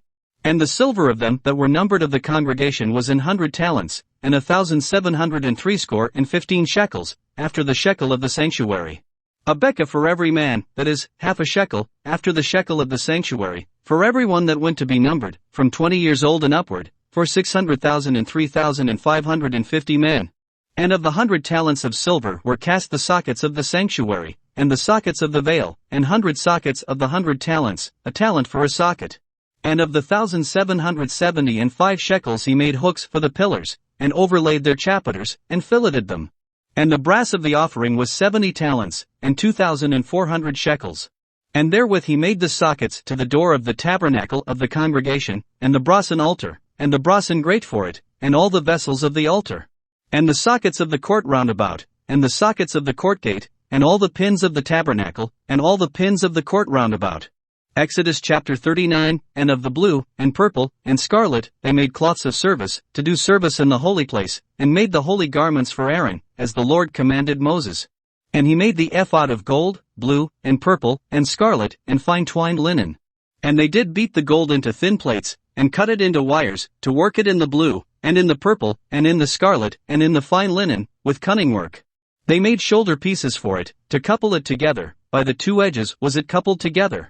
And the curious girdle of his ephod, that was upon it, was of the same, according to the work thereof, of gold, blue, and purple, and scarlet, and fine twined linen, as the Lord commanded Moses. And they wrought onyx stones enclosed in ouches of gold, graven, as signets are graven, with the names of the children of Israel. And he put them on the shoulders of the ephod, that they should be stones for a memorial to the children of Israel, as the Lord commanded Moses. And he made the breastplate of cunning work, like the work of the ephod, of gold, blue, and purple, and scarlet, and fine twined linen. It was 4 square, they made the breastplate double, a span was the length thereof, and a span the breadth thereof, being doubled. And they set in it 4 rows of stones, the first row was a sardius, a topaz, and a carbuncle, this was the first row. And the second row, an emerald, a sapphire, and a diamond. And the third row, a ligure, an agate, and an amethyst. And the fourth row, a beryl, an onyx, and a jasper, they were enclosed in ouches of gold in their enclosings. And the stones were according to the names of the children of Israel, 12, according to their names, like the engravings of a signet, every one with his name, according to the 12 tribes. And they made upon the breastplate chains at the ends, of wreathen work of pure gold. And they made 2 ouches of gold, and 2 gold rings, and put the 2 rings in the 2 ends of the breastplate. And they put the 2 wreathen chains of gold and the 2 rings on the ends of the breastplate. And the 2 ends of the 2 wreathen chains they fastened in the 2 ouches, and put them on the shoulder pieces of the ephod, before it. And they made 2 rings of gold, and put them on the 2 ends of the breastplate, upon the border of it, which was on the side of the ephod inward. And they made 2 other golden rings, and put them on the 2 sides of the ephod underneath, toward the forepart of it, over against the other coupling thereof, above the curious girdle of the ephod. And they did bind the breastplate by his rings unto the rings of the ephod with a lace of blue, that it might be above the curious girdle of the ephod, and that the breastplate might not be loosed from the ephod, as the Lord commanded Moses. And he made the robe of the ephod of woven work, all of blue. And there was an hole in the midst of the robe, as the hole of an habergeon, with a band round about the hole, that it should not rend. And they made upon the hems of the robe pomegranates of blue, and purple, and scarlet, and twined linen. And they made bells of pure gold, and put the bells between the pomegranates upon the hem of the robe, round about between the pomegranates. A bell and a pomegranate, a bell and a pomegranate, round about the hem of the robe to minister in, as the Lord commanded Moses. And they made coats of fine linen of woven work for Aaron, and for his sons. And a mitre of fine linen, and goodly bonnets of fine linen, and linen breeches of fine twined linen. And a girdle of fine twined linen, and blue, and purple, and scarlet, of needlework, as the Lord commanded Moses. And they made the plate of the holy crown of pure gold, and wrote upon it a writing, like to the engravings of a signet, Holiness to the Lord. And they tied unto it a lace of blue, to fasten it on high upon the mitre, as the Lord commanded Moses. Thus was all the work of the tabernacle of the tent of the congregation finished, and the children of Israel did according to all that the Lord commanded Moses, so did they. And they brought the tabernacle unto Moses, the tent, and all his furniture, his taches, his boards, his bars, and his pillars, and his sockets. And the covering of ram's skins dyed red, and the covering of badger skins, and the veil of the covering. The ark of the testimony, and the staves thereof, and the mercy seat. The table, and all the vessels thereof, and the showbread. The pure candlestick, with the lamps thereof, even with the lamps to be set in order, and all the vessels thereof, and the oil for light. And the golden altar, and the anointing oil, and the sweet incense, and the hanging for the tabernacle door. The brazen altar, and his grate of brass, his staves, and all his vessels, the laver and his foot. The hangings of the court, his pillars, and his sockets, and the hanging for the court gate, his cords, and his pins, and all the vessels of the service of the tabernacle, for the tent of the congregation. The cloths of service to do service in the holy place, and the holy garments for Aaron the priest, and his sons' garments, to minister in the priest's office. According to all that the Lord commanded Moses, so the children of Israel made all the work. And Moses did look upon all the work, and, behold, they had done it as the Lord had commanded, even so had they done it, and Moses blessed them. Exodus chapter 40, And the Lord spake unto Moses, saying, On the first day of the first month shalt thou set up the tabernacle of the tent of the congregation. And thou shalt put therein the ark of the testimony, and cover the ark with the veil. And thou shalt bring in the table, and set in order the things that are to be set in order upon it, and thou shalt bring in the candlestick, and light the lamps thereof. And thou shalt set the altar of gold for the incense before the ark of the testimony, and put the hanging of the door to the tabernacle. And thou shalt set the altar of the burnt offering before the door of the tabernacle of the tent of the congregation. And thou shalt set the laver between the tent of the congregation and the altar, and shalt put water therein. And thou shalt set up the court round about, and hang up the hanging at the court gate. And thou shalt take the anointing oil, and anoint the tabernacle, and all that is therein, and shalt hallow it, and all the vessels thereof, and it shall be holy. And thou shalt anoint the altar of the burnt offering, and all his vessels, and sanctify the altar, and it shall be an altar most holy. And thou shalt anoint the laver and his foot, and sanctify it. And thou shalt bring Aaron and his sons unto the door of the tabernacle of the congregation, and wash them with water. And thou shalt put upon Aaron the holy garments, and anoint him, and sanctify him, that he may minister unto me in the priest's office. And thou shalt bring his sons, and clothe them with coats. And thou shalt anoint them, as thou didst anoint their father, that they may minister unto me in the priest's office, for their anointing shall surely be an everlasting priesthood throughout their generations. Thus did Moses, according to all that the Lord commanded him, so did he. And it came to pass in the 1st month in the 2nd year, on the 1st day of the month, that the tabernacle was reared up. And Moses reared up the tabernacle, and fastened his sockets, and set up the boards thereof, and put in the bars thereof, and reared up his pillars. And he spread abroad the tent over the tabernacle, and put the covering of the tent above upon it, as the Lord commanded Moses.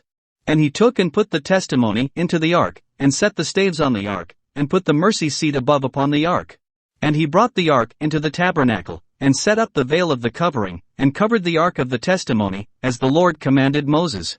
And he put the table in the tent of the congregation, upon the side of the tabernacle northward, without the veil. And he set the bread in order upon it before the Lord, as the Lord had commanded Moses. And he put the candlestick in the tent of the congregation, over against the table, on the side of the tabernacle southward. And he lighted the lamps before the Lord, as the Lord commanded Moses. And he put the golden altar in the tent of the congregation before the veil. And he burnt sweet incense thereon, as the Lord commanded Moses. And he set up the hanging at the door of the tabernacle.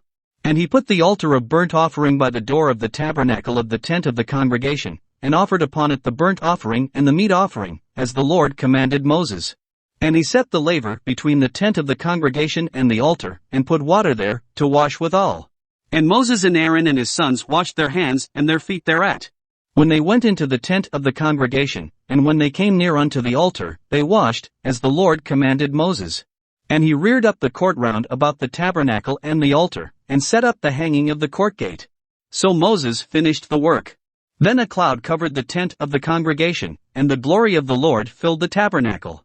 And Moses was not able to enter into the tent of the congregation, because the cloud abode thereon, and the glory of the Lord filled the tabernacle. And when the cloud was taken up from over the tabernacle, the children of Israel went onward in all their journeys. But if the cloud were not taken up, then they journeyed not till the day that it was taken up. For the cloud of the Lord was upon the tabernacle by day, and fire was on it by night, in the sight of all the house of Israel, throughout all their journeys.